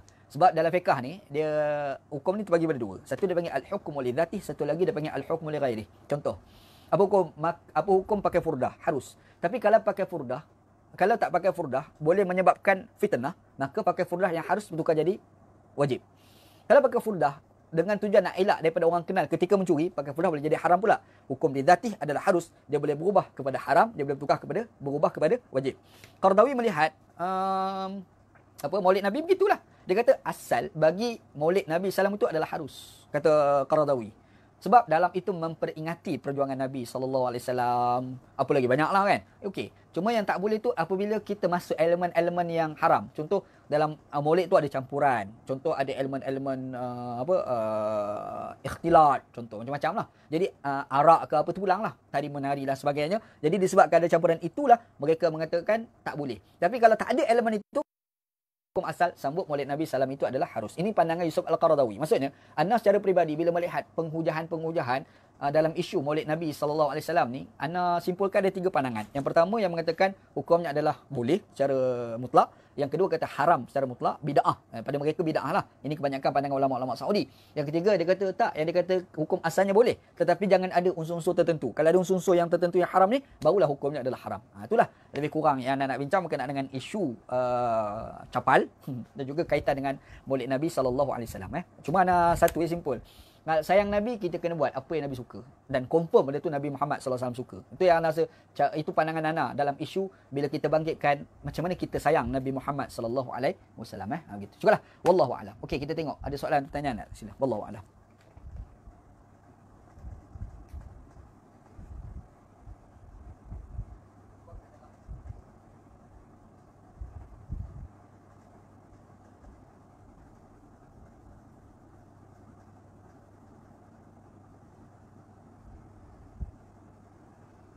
Hujah mimpi. Mimpi tidak boleh jadi hujah. Saiful Ilwan Mahmud. Tidak boleh. Mimpi tidak boleh jadikan sebagai sandaran hujah. Sandaran hujah mimpi ni hanya mimpi Nabi je. Nabi tak boleh. Kalau ada mimpi sahabat pun mesti ada takrir daripada Nabi. Contoh macam azan. Azan tu asal daripada mimpi. Sahabat Nabi mimpi. Omar mimpi, ada seorang lagi sahabat, tak ingat nama. Dia mimpi. Berkenaan dengan bacaan azan tu kan. Okeylah. Sebab bila jumpa Nabi, Nabi takrir, ikrar daripada Nabi SAW. Jadi bila Nabi kata azan, bacaan dia macam ni daripada mimpi, dan Nabi kata buat, maka itu bolehlah, tak ada masalah. Yang lain tu, mimpi yang datang daripada kisah-kisah Quran, tak apa, boleh jadi hujah. Nabi Yaqub AS mimpi, ada ceritakan dalam Quran. Nabi Ibrahim AS mimpi, diberikan wahyu Allah Ta'ala. Itu boleh jadilah sebagai sandaran hujah. Tapi kalau begitu juga mimpi Nabi Muhammad SAW yang dicerita dalam hadis. Sekarang ni dia bukan Nabi ni, kita mimpi. Kita mimpi jumpa Nabi. Bila kita mimpi jumpa Nabi, dalam mimpi tu Nabi kata kau buat ni sebagai contoh. Alright. Boleh tak itu bagi sebagai sandaran syariah? Tak boleh. Tak boleh. Kalau kita nak amal yang kita dapat daripada mimpi ni, peribadi kita itu cerita lain. Itu cerita lain. Kita ni mimpi jumpa Nabi. Nabi ni bagi wasiat, kau buat macam ni. Kita pun amal lah secara peribadi kita, bukan untuk diamalkan orang lain. Itu cerita lain. Cuma sebab itu dibangkitkan oleh beberapa orang ulama berkenaan dengan mimpi jumpa Nabi. Apabila dia claim dia mimpi jumpa Nabi, ada sebilangan ulama kata mimpi jumpa Nabi, dia mimpi jumpa Nabi ni boleh berlaku. Cuma isunya orang yang kita jumpa dalam mimpi tu betul ke Nabi? Itu satu persoalan tu. Sebab kalau kita kata dia tu adalah Nabi, mana kita tahu dia Nabi? Mana kita tahu dia Nabi? Sebab dalam hadis orang berujar kata boleh, kita boleh tahu. Sebab dalam hadis Nabi SAW kata man ra'ani fil manami faqad ra'ani fil yaqazah. Barang siapa yang bermimpi jumpa dengan aku, maka sungguhnya dia berjumpa aku secara real. Jadi kata mimpi. Lepas tu dalam hadis kata inna syaitan la yatamathalu bi. Syaitan tidak boleh menyerupai aku. Isu dia sekarang, memanglah syaitan tidak boleh berupa dengan rupa Nabi. Tapi pernah tak kita fikir, ada di kalangan sahabat-sahabat Nabi yang ada iras rupa dengan Nabi. Antara adalah Abdullah bin Ja'far bin Abi Talib. Abdullah bin Ja'far bin Abi Talib. Ja'far bin Abi Talib, abang kepada Ali bin Abi Talib. Ja'far bin Abi Talib adalah anak seorang. Anak nama Abdullah. Abdullah ni dikatakan rupa parasnya hampir iras dengan Nabi Muhammad SAW. Jadi dalam mimpi, syaitan tidak boleh berupa dengan rupa Nabi. Tapi dia boleh tak berupa dengan rupa Abdullah? Boleh berlaku. Sebab Nabi tidak boleh, syaitan tidak boleh berupa dengan rupa Nabi. Tapi syaitan boleh berupa dengan rupa orang lain. Itu argument dia. Nampak? Sebab itu, kita mimpi jumpa Nabi SAW. Boleh berlaku? InsyaAllah. Mudah-mudahan Allah Ta'ala rezekikan kepada kita mimpi jumpa Nabi Muhammad SAW. Cumanya bila dia bagi tahu dalam mimpi itu tentang amalan-amalan, dan amalan itu sebagai contoh bercanggah dengan Quran, bercanggah dengan hadis, maka itu bukan syariah. Tidak boleh diambil. Tiba-tiba ada bagi pesanan. Cuma pesanan-pesanan yang diberi itu dah memang ada dalam Quran hadis. Itu tak apa. Contoh macam dalam mimpi itu Nabi pesan, kamu janganlah tinggal sembahyang tahajud. Contoh. Itu okey sebab memang Sembahyang tahajud tu ada dalam teks Al-Quran dan hadis Nabi sallallahu alaihi wasallam. Begitu. Wallahu a'lam.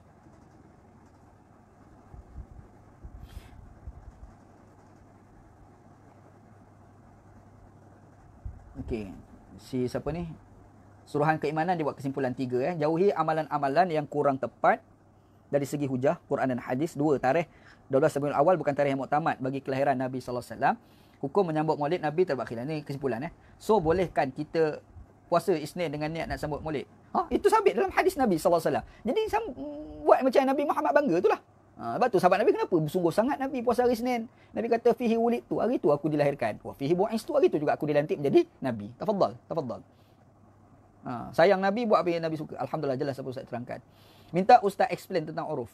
Uruf ni adalah sesuatu benda yang diterima oleh manusia secara ramai. Dipanggil sebagai kebiasaan. Okey. Uruf ni jadi 2. Ittirab, ittirab. Ittirad, ittirab. Jadi 2 uruf. Uruf yang diterima adalah satu uruf yang masuk dalam masyarakat.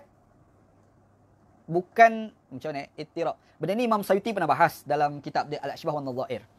Uruf Dia uruf ni ada satu benda tu dia tak ada tapi kita ada-adakan kemudian jadi uruf. Itu tak boleh. Satu lagi uruf tu dah melata dalam masyarakat dan kita tak boleh nak elak. Yang tu uruf yang diterima. Itu dia kata perbezaan antara uruf ittirab, satu lagi uruf ittirad. Ada Imam As-Sayuti dia pernah bahas benda macam tu. Ana buat misal contoh. Kadang-kadang pernah tak kita fikir ada perkara yang kita kata uruf asalnya tak ada tetapi disebabkan masyarakat kita ni taat dengan ulama. Contoh ada ulama A contoh. Jadi ulama tu kata ya, kita pun terima ramai-ramai. Itu tu uruf tidak boleh diterima. Kan? Sebab itu ulama tu create. Ulama A tu pergi create. Kan? Disebabkan jadi nama popular, orang terima ramai-ramai. Itu dia panggil uruf ittirad. Itu tidak diterima. Yang dikatakan uruf ni adalah ittirab, iaitu uruf ittirad. Uruf ittirab dia panggil. Uruf ittirad ni satu uruf yang diterima secara ramai. Yang memang bukan siapa create, tentu dah ada dalam masyarakat. Jadi kita nak amalkan uruf. Uruf ni memang dia membuat hukum ni dia ada 2 tau. Dia panggil tasyri', satu lagi panggil tanfis. Ataupun terma lain dia panggil tatbiq. Yang ada juga terma lain dia panggil sebagai tatbiq, tasyri', ada tanfis, tanzil, 3. Ada satu kitab usul fiqh namanya Fiqh al-Ijtihad fil Ijtihad tanzil dia panggil. Kena baca kitab tu. Dalam tafsir Masdana ada tulis konsep ni. Baik. Ijtihad tanzil ni kalau buku Ana yang Ana tulis tu Maqasid Syariah Islamiah, dalam tu Ana ada tulis pasal tanzil, fiqh tanzil ataupun termalin fiqh tatbiq. Yang ketiga dia ataupun namanya fiqh tanzil, tanfis. Okey. Kita buat misal contoh Apa hukum baca Quran menggunakan bahasa lain daripada bahasa Arab? Tak boleh. Sepakat ulama mazhab 4, tak ada khilaf. Tiba-tiba Imam Hanafi dia pernah memberi fatwa boleh. Iaitu pada masyarakat Iran, Parsi pada masa zaman tu tak timbul Iran lagi. Dia panggil Parsi. Yang masyarakat Parsi ni asalnya mereka beragama Majusi, masuk Islam dan mereka tak boleh sebut dalam sebutan Arab. Tapi Islam dah masuk dah. Dia orang nak sembahyang, dia orang nak baca Fatihah dalam sebutan Arab tak boleh. Maka Imam Abu Hanifah membenarkan kepada mereka untuk baca Fatihah dalam bahasa Parsi. Tetapi dia letak syarat wajib kepada mereka belajar sebut dalam bahasa Arab. Jadi orang timbul soalan, macam mana dia boleh kata boleh? Bukankah kita menggunakan bahasa lain, bahasa ajam, sembahyang tak sah? Jawapannya, Imam Abu Hanifah memberi fatwa sebegitu kerana fiqh tanzil. Isu pelaksanaan, dia bukan isu tasyri'. Tasyri' maknanya kekal hukum asal, iaitu wajib baca Fatihah dalam bahasa Arab, tak boleh dalam bahasa lain. Sebab itu dia kata dibenarkan, dibolehkan. Asalnya tak boleh, diizinkan kerana faktor tak boleh nak sebut. Nanti tak sembahyang. Kau sembahyang, sebutan itu dalam masa sama kena belajar sebut dalam bahasa Arab. Bila dah pandai, haram baca dalam bahasa Parsi. Fatwa. Jadi, fatwa itu bawah kategori tanzil, bawah kategori tatbiq, bawah kategori tanfis, bukan kategori tasyri'. Uruf ni kategori tanzil itulah, dia bukan tasyri'. Dia bukan pensyariatan hukum. Kalau kita kata pensyariatan hukum merupakan berdasar kepada uruf, jadi apa beza kita dengan agama-agama lain? Itu persoalan dia. Agama kita mesti asalnya Al-Quran, hadis Nabi SAW. Kecuali kalau benda tu melibatkan kepada ijtihadi. Itu lain. Tak apa. Kan? Ulama A kata macam ni, ulama B kata macam ni. Lepas tu uruf tu macam ni. Tak serupa dengan kebiasaan masyarakat-masyarakat negara lain. Yang tu tak apa. Kan? Kita ada masyarakat kita ada satu amalan. Contoh. Kan? Amalan ni sebenarnya ada fatwa ulama. Kata boleh. Dan benda ni bila kita cek asas penghujahan dia, perkara khilaf lagi. Dan benda tu melata. Itu kita kena ra'i. Wajib kita kena ra'i. Kita tak boleh letak yang sebalik. Nanti berlahir perbalahan. Contoh anda buat. Baca kunut subuh. Masyarakat Malaysia. Mesti ada kunut subuh. Kita buat pandai-pandai kata tak ada kunut subuh. Siapa yang baca bid'ah. Yang ni salah. Ini telah menyalahi uruf. Tak boleh. Kan? Sebab apa? Sebab benda tu masih dalam wacana khilafiah, perbezaan pendapat. Tapi kalau benda tu sepakat ulama kata haram, tak ada khilaf pun, tapi kita kata okey, tu tak boleh lah. Itu tak boleh begitu. Wallahu a'lam. Jadi ittirab. Baca dalam kena belajar kitab Al-Ashbah wa Nadhair.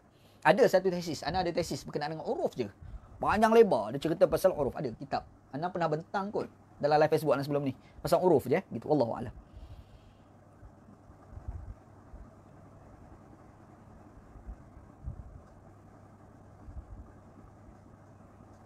Alai.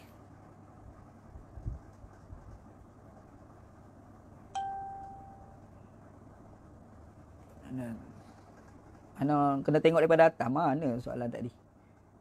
Okey, tak pun nampak. Sayang Nabi buat yang Nabi suka. Mumtaz Kelate. Alhamdulillah je lah okey. Minta Ustaz explain uruf dah, Zulkifli. Haziq Fatin. Agak-agak kalau kita langkah topi capal tu berdosa. Tak berdosa lah. Kan? Kita pergi langkah capal, topi yang ada capal tu kan. Itu tidak dikira sebagai berdosa. Nabi ada ajar ke zikir Allah? Zikir Allah ni dia datang daripada ijtihad. Zikir Allah. Nabi sendiri nak cari sebutir-sebutir ajar tu tak ada. Tapi kalau kita pergi pada ijtihad ulama, memang ada yang fatwa boleh berdasarkan pada ijtihad. Kan? Sebab asal sesuatu teks itu dilihat kepada umum lafaz. Kecuali kalau ada nas secara soreh dan soheh taksis. Baru tak boleh. Kita pergi pada umum hadis yang menggambarkan yang berkata tidak akan berlaku kiamat selagi mana ada orang sebut Allah. Kita pergi taksiskan pemaknaan dia. Khusus maknanya apa dia? Itu merujuk kepada wujud lagi orang Islam. Kita tafsir lagu tu kan. Sebenarnya itu betul tafsiran tu. Tapi kita pergi pada umum lafaz. Umum lafaz kata sebut Allah. Jadi bila kita sebut zikir ni dia bukan mesti sebut Allah dalam hati je. Kita sebut Allah ni pun zikir juga. Begitu jadi kita pergi pada umum lafaz, maka di situlah ada ulama berijtihad, berzikir dengan Allah tu boleh. Gitulah umum lafaz. Kita kena faham kaedah usul fiqh. Sesuatu lafaz Al-Quran dan hadis itu dipakai dalam makna yang umum kecuali ada nas yang sahih dan soreh mengatakan taksis khusus, baru boleh. Kalau tak boleh. Dia ada kaedah fiqh. Kena belajarlah kaedah fiqh ni. Tak tahulah ingat ke tak. Kalau nak sebut ni cuba kalau boleh hafal lah. Kaedah dia bunyi al-ibrah bi umumil lafzi ma lam yakun lahu mu'arid wa illa fa khususus sabab. Tu kaedah dia. Kan? Pengajaran itu dilihat pada umum lafaz selama mana tidak ada pertembungan. Jika ada pertembungan maka pergi pada sebab yang khusus. Okey, nak faham? Mudah panjang pula syarah ni. Ana rasa tu syarah waktu lain lah. Itu kaedah usul fiqh tu. Panjang, memang perbahasan panjang. Tak apalah, kaedah fiqh. Jadi bila timbul zikir Allah tu, dia pakai umum lafaz tu lah.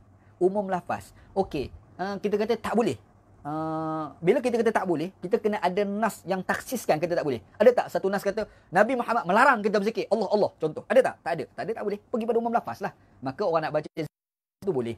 Tapi ada satu lagi ni kata tak boleh. Sesuatu nas yang melibatkan kepada ibadat, zikir itu ibadat. Makanya kena taksis terus. Ada tak pandangan macam tu? Tak apa. Ini khilafiah. Boleh hormat antara satu dengan yang lain. Wallahu a'lam. Baru tengok ni pendapat Ustaz Topi ada laman capal.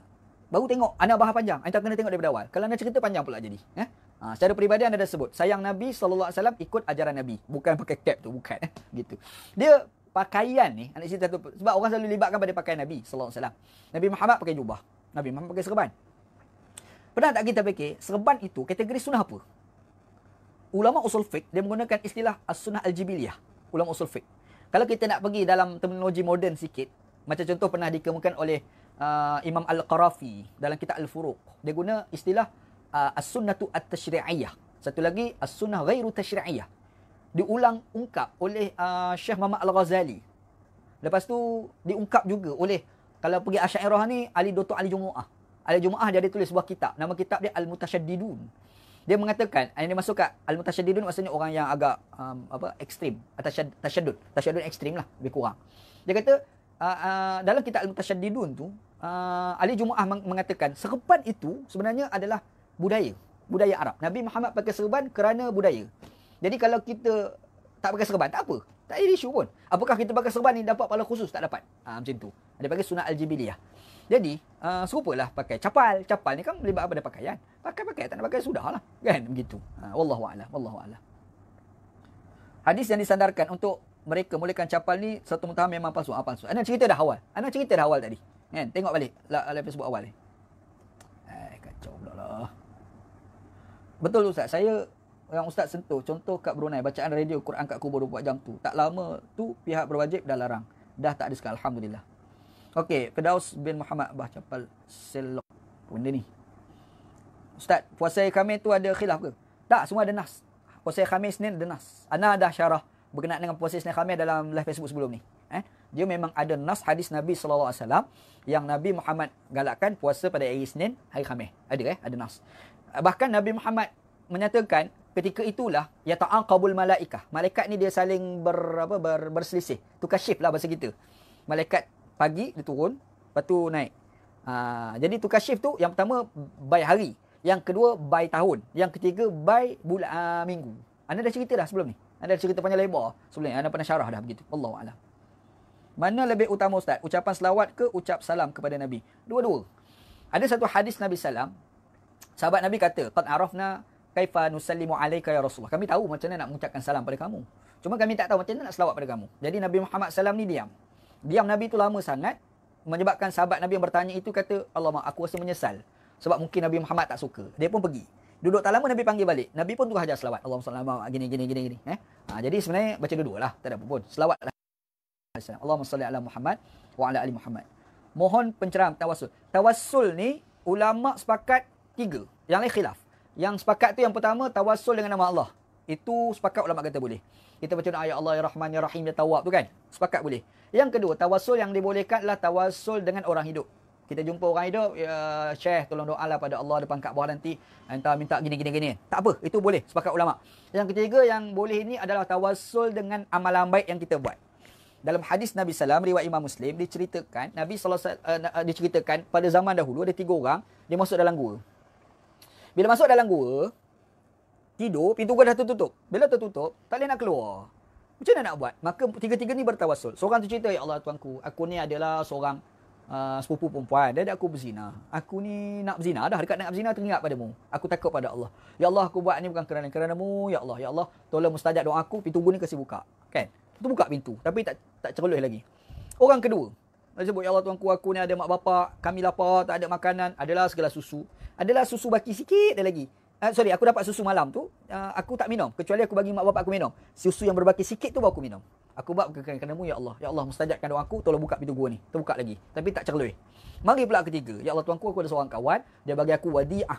Wadi'ah ni kambing. Seekor untuk dia jaga. Kawan tu tak tuntut-tuntut. Sampai beranak pinak kambing tu. Bila beranak pinak kambing tu, baru dia jumpa dengan aku. Aku bagi semua. Aku buat dia bukan kerana-mu, ya Allah. Ya Allah, tolong mustajab doa aku, pintu pun terbuka. Hadis tu riwayat Imam Muslim. Hadis itulah menjadi dalil boleh bertawassul dengan amal baik yang kita buat. Ada satu lagi tawassul dengan amalan baik yang orang lain buat. Yang tu khilaf. Ada ulama kata haram, ada ulama kata boleh. Debat panjang. Apa lagi? Tawassul dengan orang yang dah mati. Khilaf. Tawassul dengan Nabi Muhammad SAW yang dah meninggal, dah wafat. Itu pun khilaf. Ada ulama kata boleh, ada ulama kata tak boleh. Ana simple lah tajuk tawassul. Yang sepakat haram kita setuju, tapi khilaf kita kena ra'i. Tu ya. Wallahu a'lam. Wallahu a'lam. Tawassul ni panjang, kena buat live lain pula. Cerita pasal tawassul ni. Tak. Kita puasa pada hari lahir kita. Syariah ni dia mesti ikut Nabi, bukan ikut kita. Syariah ni ikut Quran kata, hadis kata. Gitu kan. Macam mana ulama faham dan kaedah-kaedah istinbat yang betul. Itu yang syariah. Tapi kalau kita khayal-khayal kita kaedah istinbat tak betul, baca Quran pun tak, hadis pun tak, yang tu tak. Itu bukan syariah. Kita kena ikut apa tu. Tak boleh lah tawassul dengan sebab kelahiran kita, mana boleh. Adakah terdapat tokoh yang bawa ajaran Berelwi di Malaysia, Ustaz? Tak tahu, wallahualam. Tak tahu. Anda tak tahu siapa yang bawa ajaran Berelwi kat Malaysia. Tapi beberapa amalan-amalan yang kita nampak di Pakistan dulu, yang dulu tak ada, hari ni makin ada. Makin ada. Anda nampak dulu tak ada. Anda mula-mula di Pakistan tengok tak ada kat Malaysia. Tapi sekelakan ni dah ada. Makin dah ada. Anda cerita ni base pengalaman sama. Sebab masa tu belajar di Pakistan sebelum ni. Gitu. Wallahualam. Adakah kalau kita nak raikan kita punya hari jadi, kita puasa pada hari tarikh lahir kita? Tadi dah jawab. Tak ada. Syariah mesti ikut Quran hadis. Adakah sunnah kalau kita nak raikan? Ni berapa kali ulang ni. Jazakallah khair. Semoga umur rezeki. Amin. Syekh. Amin. Zulkifli. Ni apa ni? Panjang sangat. Cikgu Husrain Mansur bin Ammar rahimahullah. Satu hari beliau berjumpa sekeping kertas di jalan raya. Pada kertas itu tertulis nama Allah. Oleh kerana beliau tidak mahu kertas itu dipijak-pijak oleh orang-orang yang lalu lalang, maka diambilnya kertas itu, dilipatnya dan ditelan. Pada malam itu, dalam mimpinya beliau mendengar suara ketuhanan berkata, Oleh kerana kamu menghormati asma kami, maka kami akan bukakan pintu ilmu kepadamu. Dengan kurniaan Tuhan, beliau menjadi orang alim dan dapat memberi syarahan dengan besar sekali. Antara kalam hikmahnya, orang yang lari dari makhluk menuju Allah adalah hamba Allah sejati. Ini ceritalah. Kan? Cuma kita ingat cerita ni, bolehlah kita ambil pengajaran, menghormati nama Allah Ta'ala, sebarang tulisan. Macam Quran tu jangan dipijak-pijak kan. Macam itulah. Kita kena hormat. Tapi apakah itu syariah? Tak boleh. Sebab syariah ni dia mesti asas Al-Quran dan hadis Nabi SAW. Wallahu a'lam. Adakah Nabi SAW pernah bersolat hajat secara berjemaah dan apakah hukumnya kita buat solat hajat secara berjemaah? Sekian, terima kasih Ustaz. Salam. Okey, Haji Wan Ahmadi Jalil. Dalam hadis Nabi SAW yang cerita tentang sembahyang hajat ini tidak disebut secara jelas sembahyang hajat. Nabi Muhammad SAW ada menyatakan kalau sekiranya kita berhajat maka sujudlah 2 kali kepada Allah Ta'ala. Sujudlah 2 kali sujud.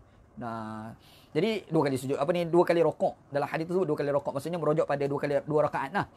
Cuma dalam hadis tu tidak dinyatakan solat tu solat apa.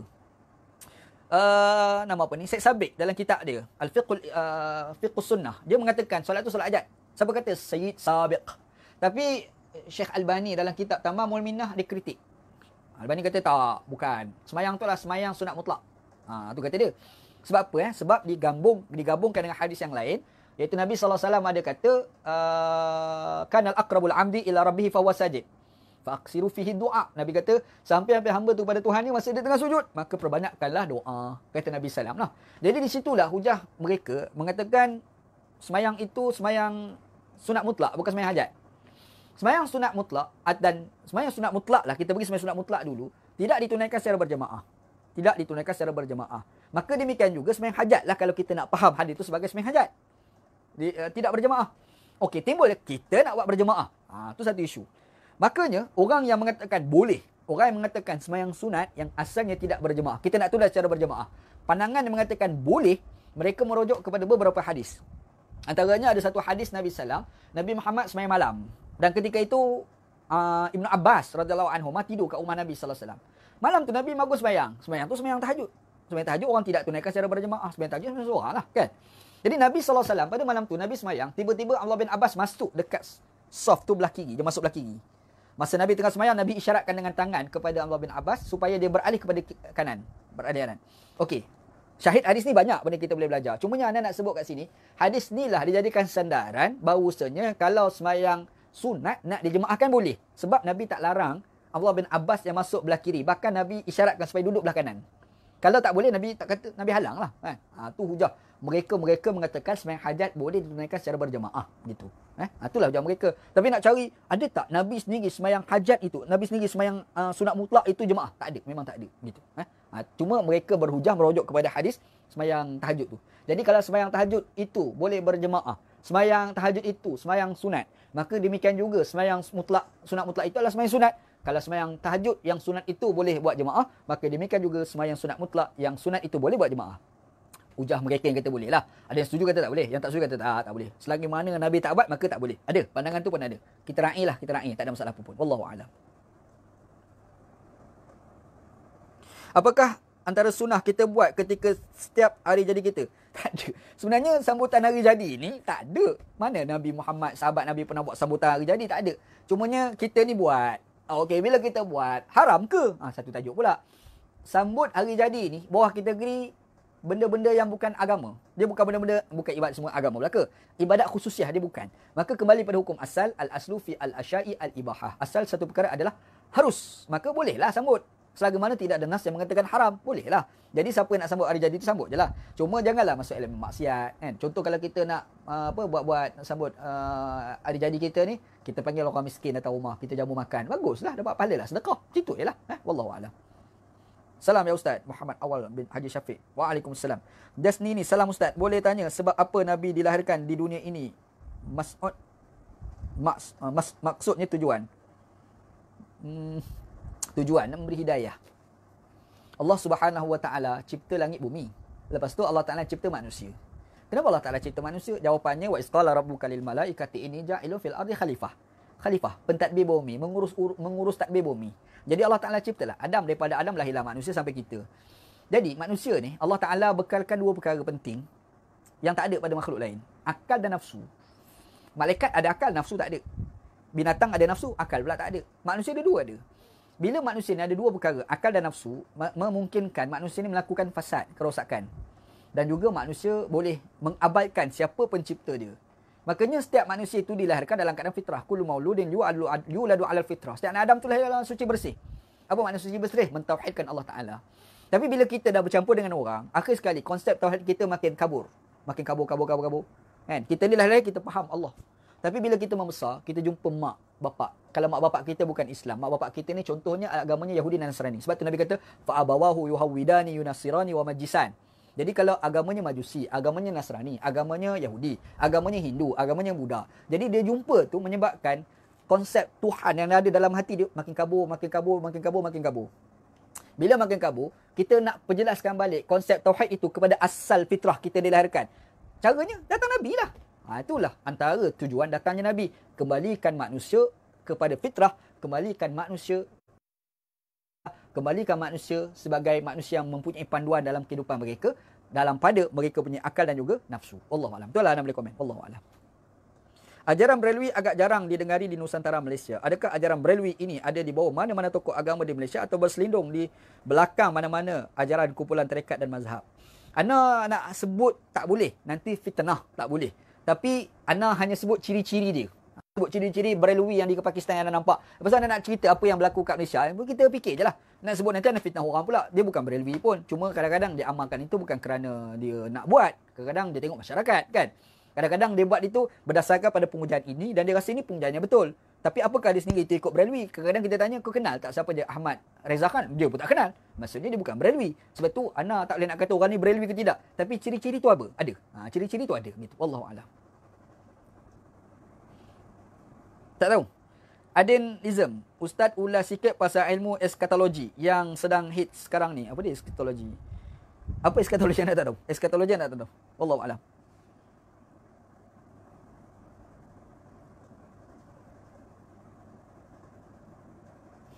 Salam Ustaz, Abdul Rani. Betul ke ada orang kata sembahyang pakai serban dapat 70 kali ganda dari orang yang tak pakai serban? Hadis lemah. Hadis pakai serban ni, pasal pahala-pahala pakai serban ni sama ada lemah, dhaif, mungkar, maudhu'.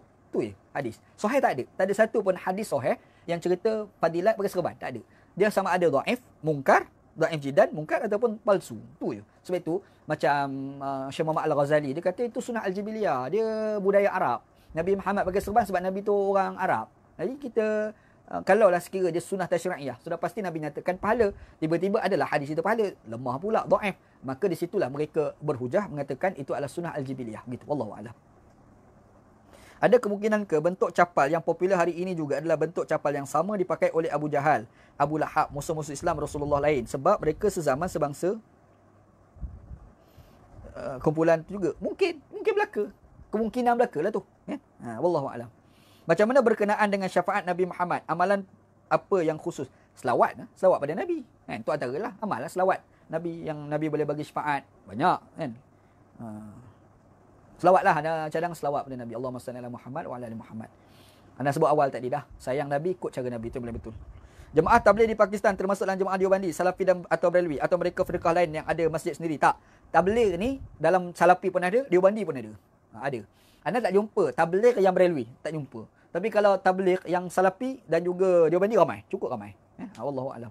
Maulana Kandalawi tu Deobandi. Maulana Kandalawi ya, Maulana dia orang tu lah. Maulana Ilyas. Ya, Deobandi. Bai Wahab ni ketua tabligh dunia. Mati dah, Allahyarham, meninggal dalam 3-4 tahun lepas.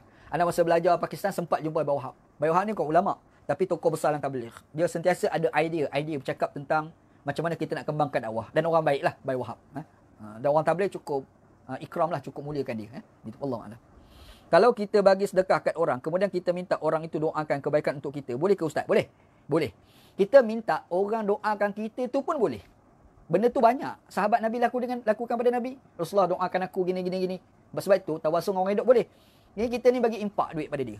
Baik. Kan? Kita bukan bagi upah, kita bagi impak. Kita bagi sedekah kat dia kan. Saja nak impak. Biar Syekh kata nak menderma ni tak salah. Lepas tu kita patut Syekh doa pada Allah tolong macam tu kan. Itu boleh lah gitu. Bukan upah gitu. Amirul Najmi ada ana tak delete. Tengok dalam mana fanpage. Wallahu alam. Saya keliru lah Ustaz. Dah jadi trend kini. Lepas akad nikah disusuli solat sunat. Setahu saya patut dilakukan secukup, komen Ustaz. Solat sunat arus tak ada. Tak ada. Tetapi ada disebut di dalam Munyatul Musalli. Ada. Kitab Munyatul Musalli ada sebut tentang sembahyang sunat pengantin, dia panggil lah. Sebenarnya tak ada sandaran yang sembahyang syukur tu boleh lah. Syukur, sembahyang sunat syukur. Sebab kita dapat isteri dapat suami. Itulah syukur, alhamdulillah hari ni boleh kahwin, baiklah apa macam tu je lah kan. Begitu. Sembahyang sunat arus tu tak ada sebenarnya. Setahu saya, okey Ustaz. Komen Ustaz pasal kitab Hakikat Insan. Tak tahu, anda tak pernah baca. Muhyiddin Yuzaidi. Komen, anda tak baca, tak tahu, tak boleh komen. Eskatologi ni akhir zaman kot, apa benda tahu? Eskatologi. Betul ke Jamiah Dirasat Al-Islamiyah Karachi Jamiah Darul? Dulu. Ni Abu Muaz ni pun mengaji Pakistan. Dulu. Yang cerita ni sebelum geng-geng Salafi ambil. Lepas tu geng-geng Salafi ambil. Itu yang jadi Salafi tu. Sebelum tu. Kita cerita ni sebelum tu. Sebelum tu Berelwi punya universiti tu, Jamiah Dirasat Islamiyah tu. Lepas tu Salafi ambil. Wallahualam. Syah Waliullah dia mali juga ke Ustaz? Syah Waliullah tu rojokan Deobandi. Deobandi itu lahir selepas daripada era Syah Waliullah. Syah Waliullah dulu. Lepas tu datang ulama, murid-murid pada Syah Waliullah, dia buatlah Deoband India. Jadi Deoband tu, universiti Deoband itu, murid-murid diorang tu keluar, ada di Pakistan, maka diorang buat universiti yang ikut sistem Deoband, maka dipanggil sebagai Deobandi. Itu tersebar dekat India. India dan Pakistan. Wallahu a'lam. Okey, wallahu a'lam. Abu Muaz ni ngaji Pakistan ni, kawan-kawan ni. Entah baru. Kalau entah tahu lama, Jamiah Dirasat ni dulu dia Berelwi. Lepas tu baru Salafi ambil. Pagar Quran dengan ayat Quran. Pagar rumah dengan ayat Al-Quran. Dia sebenarnya macam ni, dia immune lah. Busa muda ni immune.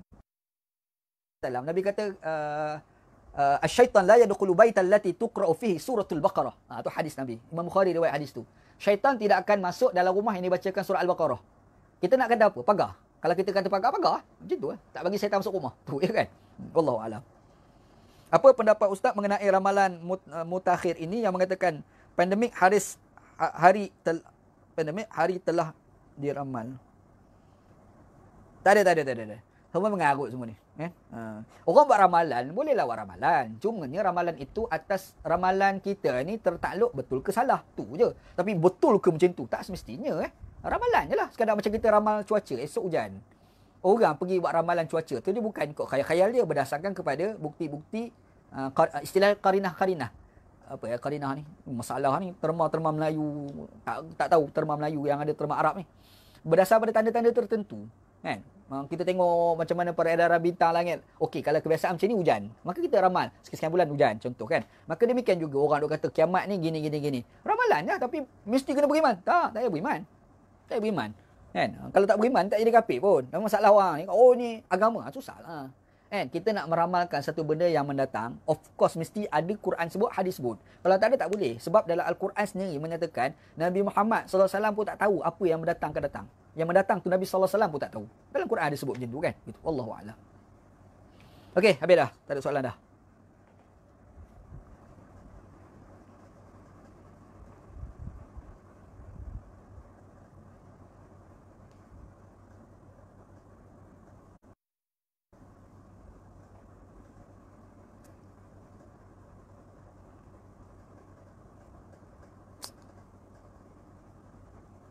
Alah.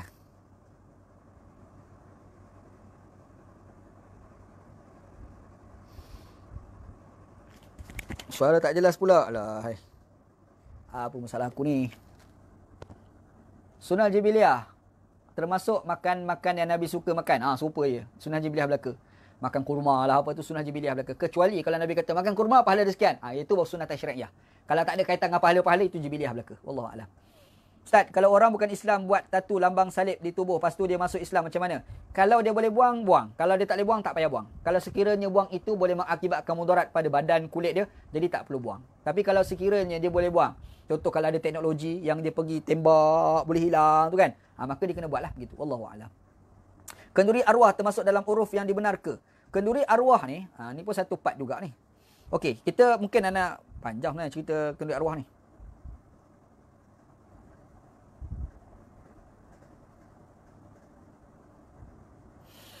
Okey, kenduri arwah ni macam mana cerita? Yang pertama, amalan sempena kepada kematian buat kenduri ni tak ada. Sempena kematian tak ada. Bahkan seorang sahabat Nabi SAW namanya Jarir bin Abdillah Al-Bijli, mengira berhimpun dekat rumah si mati itu adalah antara an-niyahah yang dalam an-niyahah meratap yang dilarang dalam agama. Tu kata sahabat Nabi lah. Sekarang ni yang timbul isunya apabila kita buat makan, buat makan ni yang ada dalam agama ni adalah jiran ataupun orang lain buat makan keluarga si mati. Itu je. Dan dia buat itu untuk keluarga tu meringankan beban dia. Yang jadi dalam masalah kita ni, kita buat makan untuk orang lain. Jadi beban pula kepada keluarga si mati. Yang tu yang bercanggah dengan cara Nabi SAW. Jadi, Ana punya pandangan macam inilah. Ana lebih menganggap orang buat tahlil arwah, bacaan-bacaan tertentu untuk sedekahkan pahala pada si mati, Ana masih menganggap ia sebagai khilafiah. Boleh hormat lah. Ana pernah tulis buku pasal benda macam ni. Khilaf. Ana menganggap ia khilafiah. Walaupun tidak ada pada zaman salafus soleh, tetapi bila tengok penghujahan yang dikemukakan oleh ulama-ulama sekarang yang pro amalan itu, dia tak lari daripada kaedah istinbat yang betul. Maka kita boleh anggap ia khilafiah. Ana secara peribadi menganggap ia adalah perkara khilafiah. Tetapi kalau Ana secara peribadi, Ana lebih melihat pandangan yang mengatakan tak buat tahlil arwah itu lebih kuat. Itu Ana punya pandangan lah. Tapi kalau orang nak buat, tafadhal. Tapi Ana menganggap ini adalah perkara khilafiah yang boleh kita hormat. Wallahu a'lam.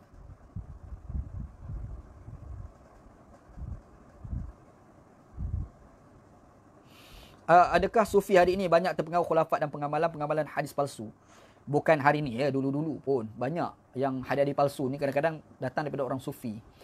Hadis laula kama khalaqtul aflaka. Kalau tak kerana kamu Muhammad, sudah pasti kami tidak akan cipta langit dan bumi. Palsu. Hadis ni orang-orang beralwi suka angkat. Jadi hadis palsu ni memang adalah sufi-sufi yang tak cermat, maka dia pun akan kata hadis, dia baca hadis palsu. Filem apa tadi? Judah Akbar. Judah Akbar ni pakat tulis belaka dia ni. Judah Akbar. Tengoklah filem tu. Itu kita akan nampak tau cara amalan beralwi. Dalam filem tu dia tunjuk gitu. Dekat India. Orang no. Kadang-kadang dia pakai kereta selamba. Patung Murugan. Abang Haji Rafai. Patung Murugan. Salam Ustaz. Mumtaz dah. Kalau kita puasa dah.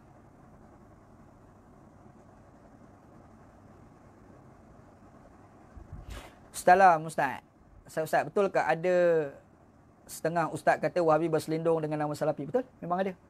Banyak. Cukup banyak. Dia Salafi lain, Wahabi lain. Wahabi ni ekstrim kepada Salafi. Dia ambil metod Imam Ibn Taymiyah itu, dia buat tafsiran dia sendiri dan ekstrim. Itu Wahabi.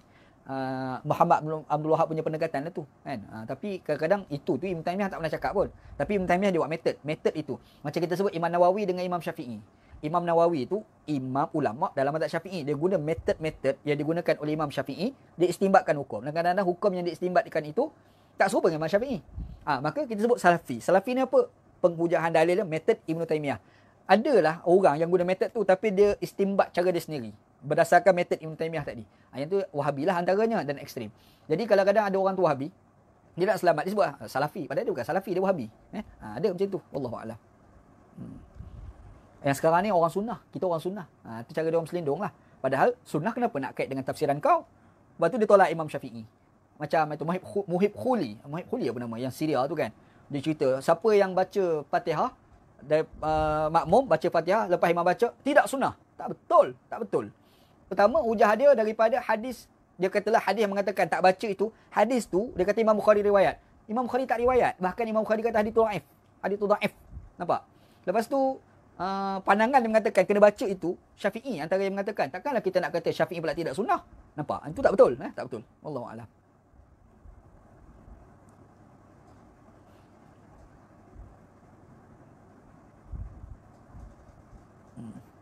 Hadis apa? Makan talbina. Apa benda ni? Tak tahu. Bertupat. Tarekat Naqsyabandi yang diamalkan di Malaysia, adakah ia tidak menyeleweng? Ada yang menyeleweng, ada yang tak. Naqsyabandi ni ada yang okey, ada yang tak okey. Haqqani tu sebab joget-joget menari sembah guru tu kan. Itu bukan sembah lah, dia sujud kat kaki guru. Itu kena elak lah. Kalau tak silap mana, Majlis Fatwa pernah fatwakan kot pasal Naqsyabandi Al-Haqqani. Wallahu'alam.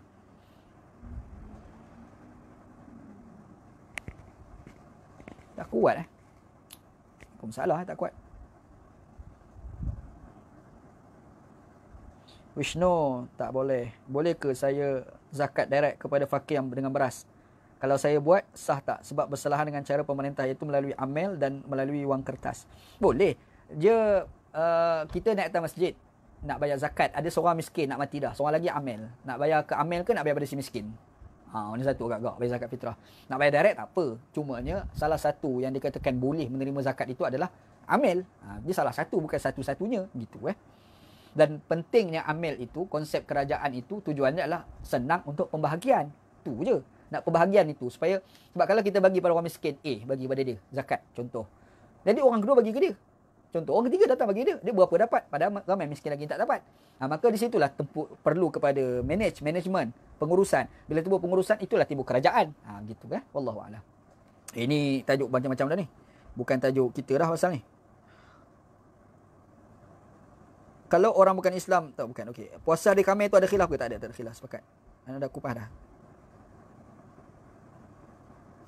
Okey, ada lagi tak?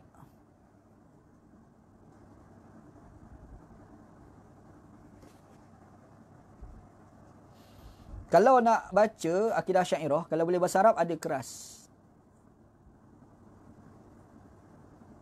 Wahabi keluar dari Ahlussunnah wal Jamaah ke? Ana berpandangan Wahabi tidak terkeluar daripada Ahlussunnah wal Jamaah. Ana berpandangan Wahabi masih lagi Ahlussunnah wal Jamaah, cuma kita kena letak dalam aliran keras dalam Ahlussunnah wal Jamaah.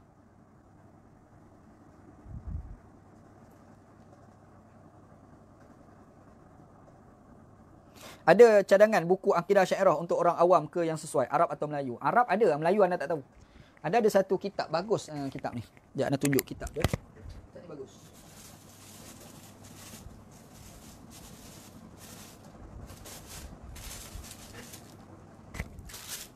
Ni antara kitab yang bagus. Nak tahu akidah Asy'ariyah. Ana dapat dalam PDF, tapi ana print, ana buat jadi buku macam ni, ana print. Nama buku ni Aqaid al-Asy'ariyah min Hiwaril Hadi ma'a Syubhatil Munawi'in. Ditulis oleh Dr. Salahuddin bin Ahmad Al-Idlibi. Buku ni dia cerita, dia ulama hadis daripada Syria, masih hidup lagi doktor ni. Dia kawan baik pada Dr. Said Ramadan Al-Buti, kawan baik kepada Dr. Nuruddin Itir yang meninggal baru ni. Dia ulama hadis dan dia Asy'ariyah. Dan di dalam buku ni dia menjawab segala tuduhan-tuduhan orang terhadap Asy'ariyah. Anda rasa kalau orang yang pro kepada hadis ataupun aliran salafi, anda rasa bagus baca kitab ni. Kitab ni bagus. Sebab dia, menariknya Idlibi ni dia ulama hadis, tetapi dia Asy'ariyah. Selalunya ulama hadis ni orang kata dia bukan Asy'ariyah, salafi lah apa kan, aliran Ibn Taimiyah. Tak, dia bukan aliran Ibn Taimiyah, dia aliran Asy'ariyah. Tu menarik tapi dia ulama hadis besar. Hebatlah. Anda baca buku dia banyaklah. Buku dia anda rasa memang best. Dia ada Facebook dia sendiri. Dia selalu update perdebatan-perdebatan akademik dari sudut hukum kan. Ana suka baca tulisan dia. Ana rasa cadang baca buku ni. Ada dalam PDF. Kalau nak boleh hantar WhatsApp pada ana forward insya-Allah. Tak ada apa pun. Ada dalam punya laptop. Kalau nak ana boleh forward. Kalau nak hantar Facebook, hantar WhatsApp pada ana. Tu nombor telefon tu yang ada tulis tu. Hubungi nombor tu yang ana jual buku tu kan. Ada hubungi. Pakai nombor tu, WhatsApp pada ana, nanti ana forward buku tu. PDF. Tapi dalam bahasa Arab lah. Bahasa Melayu anda tak tahu.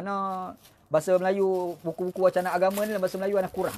Bahasa Arab banyak orang. Wallahualam. Ustaz, bagaimana ada yang berpendapat bahawa buah dan makanan yang dinyatakan dalam Quran seperti buah zaitun sahaja mendatangkan manfaat pada manusia? Manakala buah-buahan lain yang tidak terdapat dalam Quran bukan kurang manfaatnya berbanding dengan disebut dalam Quran. Dia manfaat tak manfaat ni, kalau sekiranya manfaat itu adalah pahala, mestilah diceritakan pahala. Contoh sebut zaitun, pahala Nabian. Manfaat pahala lah. Manfaat kesihatan, kok mana pun kena diikat dengan faktor kajian saintifik.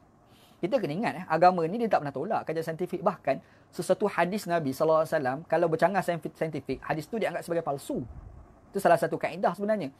Contoh macam hadis, ada sebut, Al-Bazinjani Shifa'un Kullida.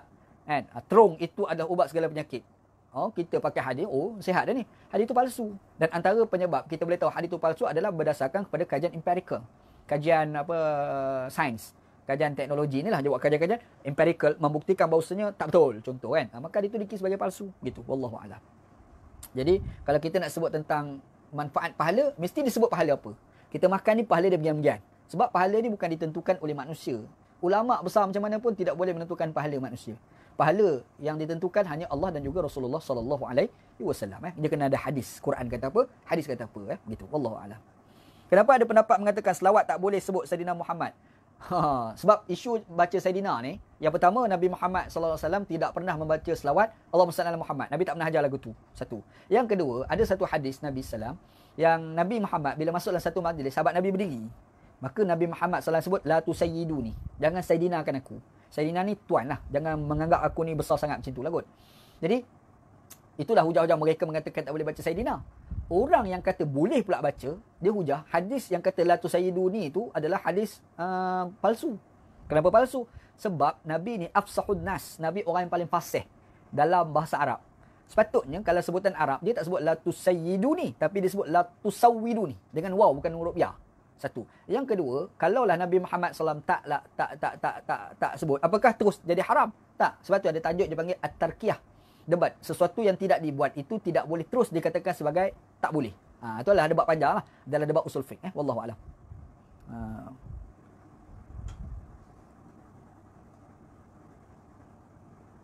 Ustaz, ada sandaran ke sifat Allah? Contohnya, maha melihat. Itu dikatakan mata kita yang lihat itu sebenarnya melihat itulah adalah Allah. Seperti yang puak makrifat. Macam mana tak faham soalan ni?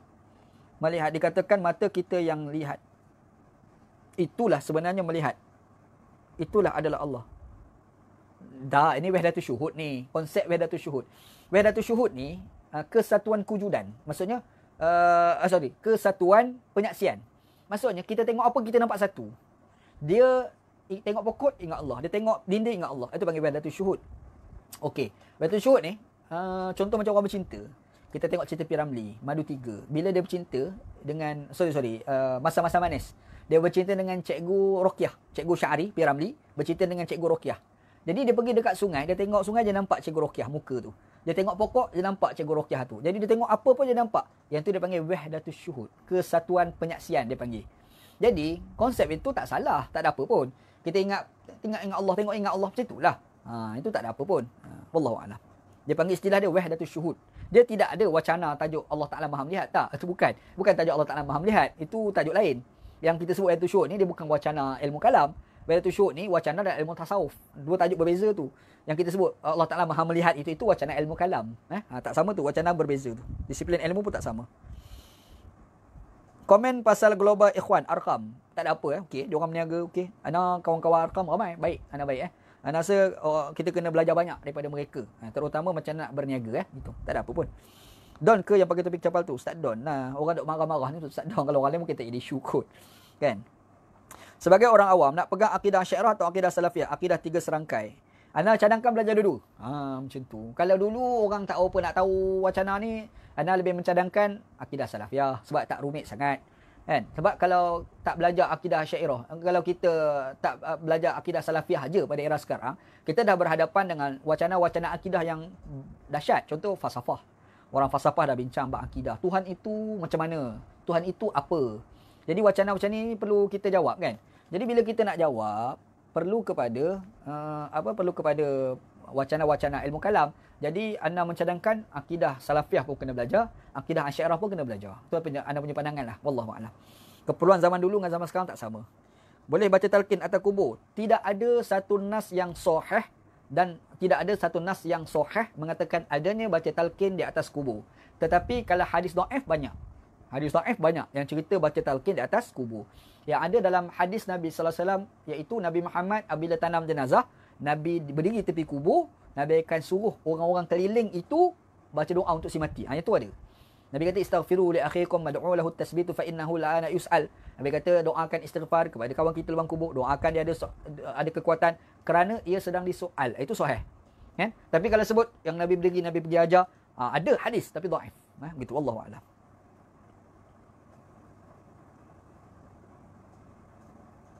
Ustaz Hassan dah baca dah buku Idlibi.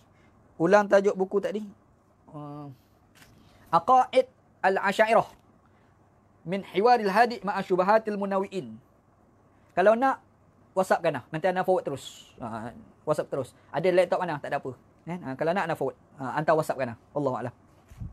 Woi, banyaknya pukul 11 dah. Pukul 11 dah. Okey, anda cepat-cepat ni. Tarekat Syekh Nazim Haqqani difatwakan sesat. Okey, tak apa. Ini maklumat. Zikir manzil boleh diamalkan tak? Anda tak tahu apa itu zikir manzil. Cuma minta ustaz komen buku Aqaid Asy'ariyah ni. Muqaddimah dia puji Ibn Taymiyah. Lepas tu dia kata Ibn Taymiyah bukan mujassim. Betul. Ibn Taymiyah memang tidak mujassim. Orang yang mengkaji fakta tentang Ibn Taymiyah, dia akan tahu Ibn Taymiyah bukan mujassim. Salafiyah pun bukan mujassim. Orang yang ahbash je tuduh Ibn Taymiyah mujassim. Ahbash. Asy'ariyah tak tuduh. Bukan orang Asy'ariyah yang mu'tadil tak tuduh. Yang susah ni adalah orang yang melampau. Itu masalah dia. Wallahu a'lam. Apa beza talfiq dengan berpegang dengan pendapat selain lebih rajah dalam melakukan suatu ibadat? Talfiq ni, kita ikut berdasarkan hawa nafsu kita. Mahwa ashal fahuwa mazhabi. Mana senang, dia ambil. Kan? Dia tengok Hanafi senang. Bab ni dia pakai Hanafi. Ni senang ke tak? Ikut yang senang je. Adapun satu lagi, dia ni tengok penghujang kuat. Itu bukan talfiq. Itu bukan talfiq. Itu okey. Wallahualam. Okey, habis dah. Cukup lah. Wallahualam. 2 jam. Wallahualam. Wassallallahu ala sayyidina Muhammad. Wa ala alihi wa sahbihi ajma'in. Walhamdulillah rabbil alamin. Assalamualaikum warahmatullahi wabarakatuh.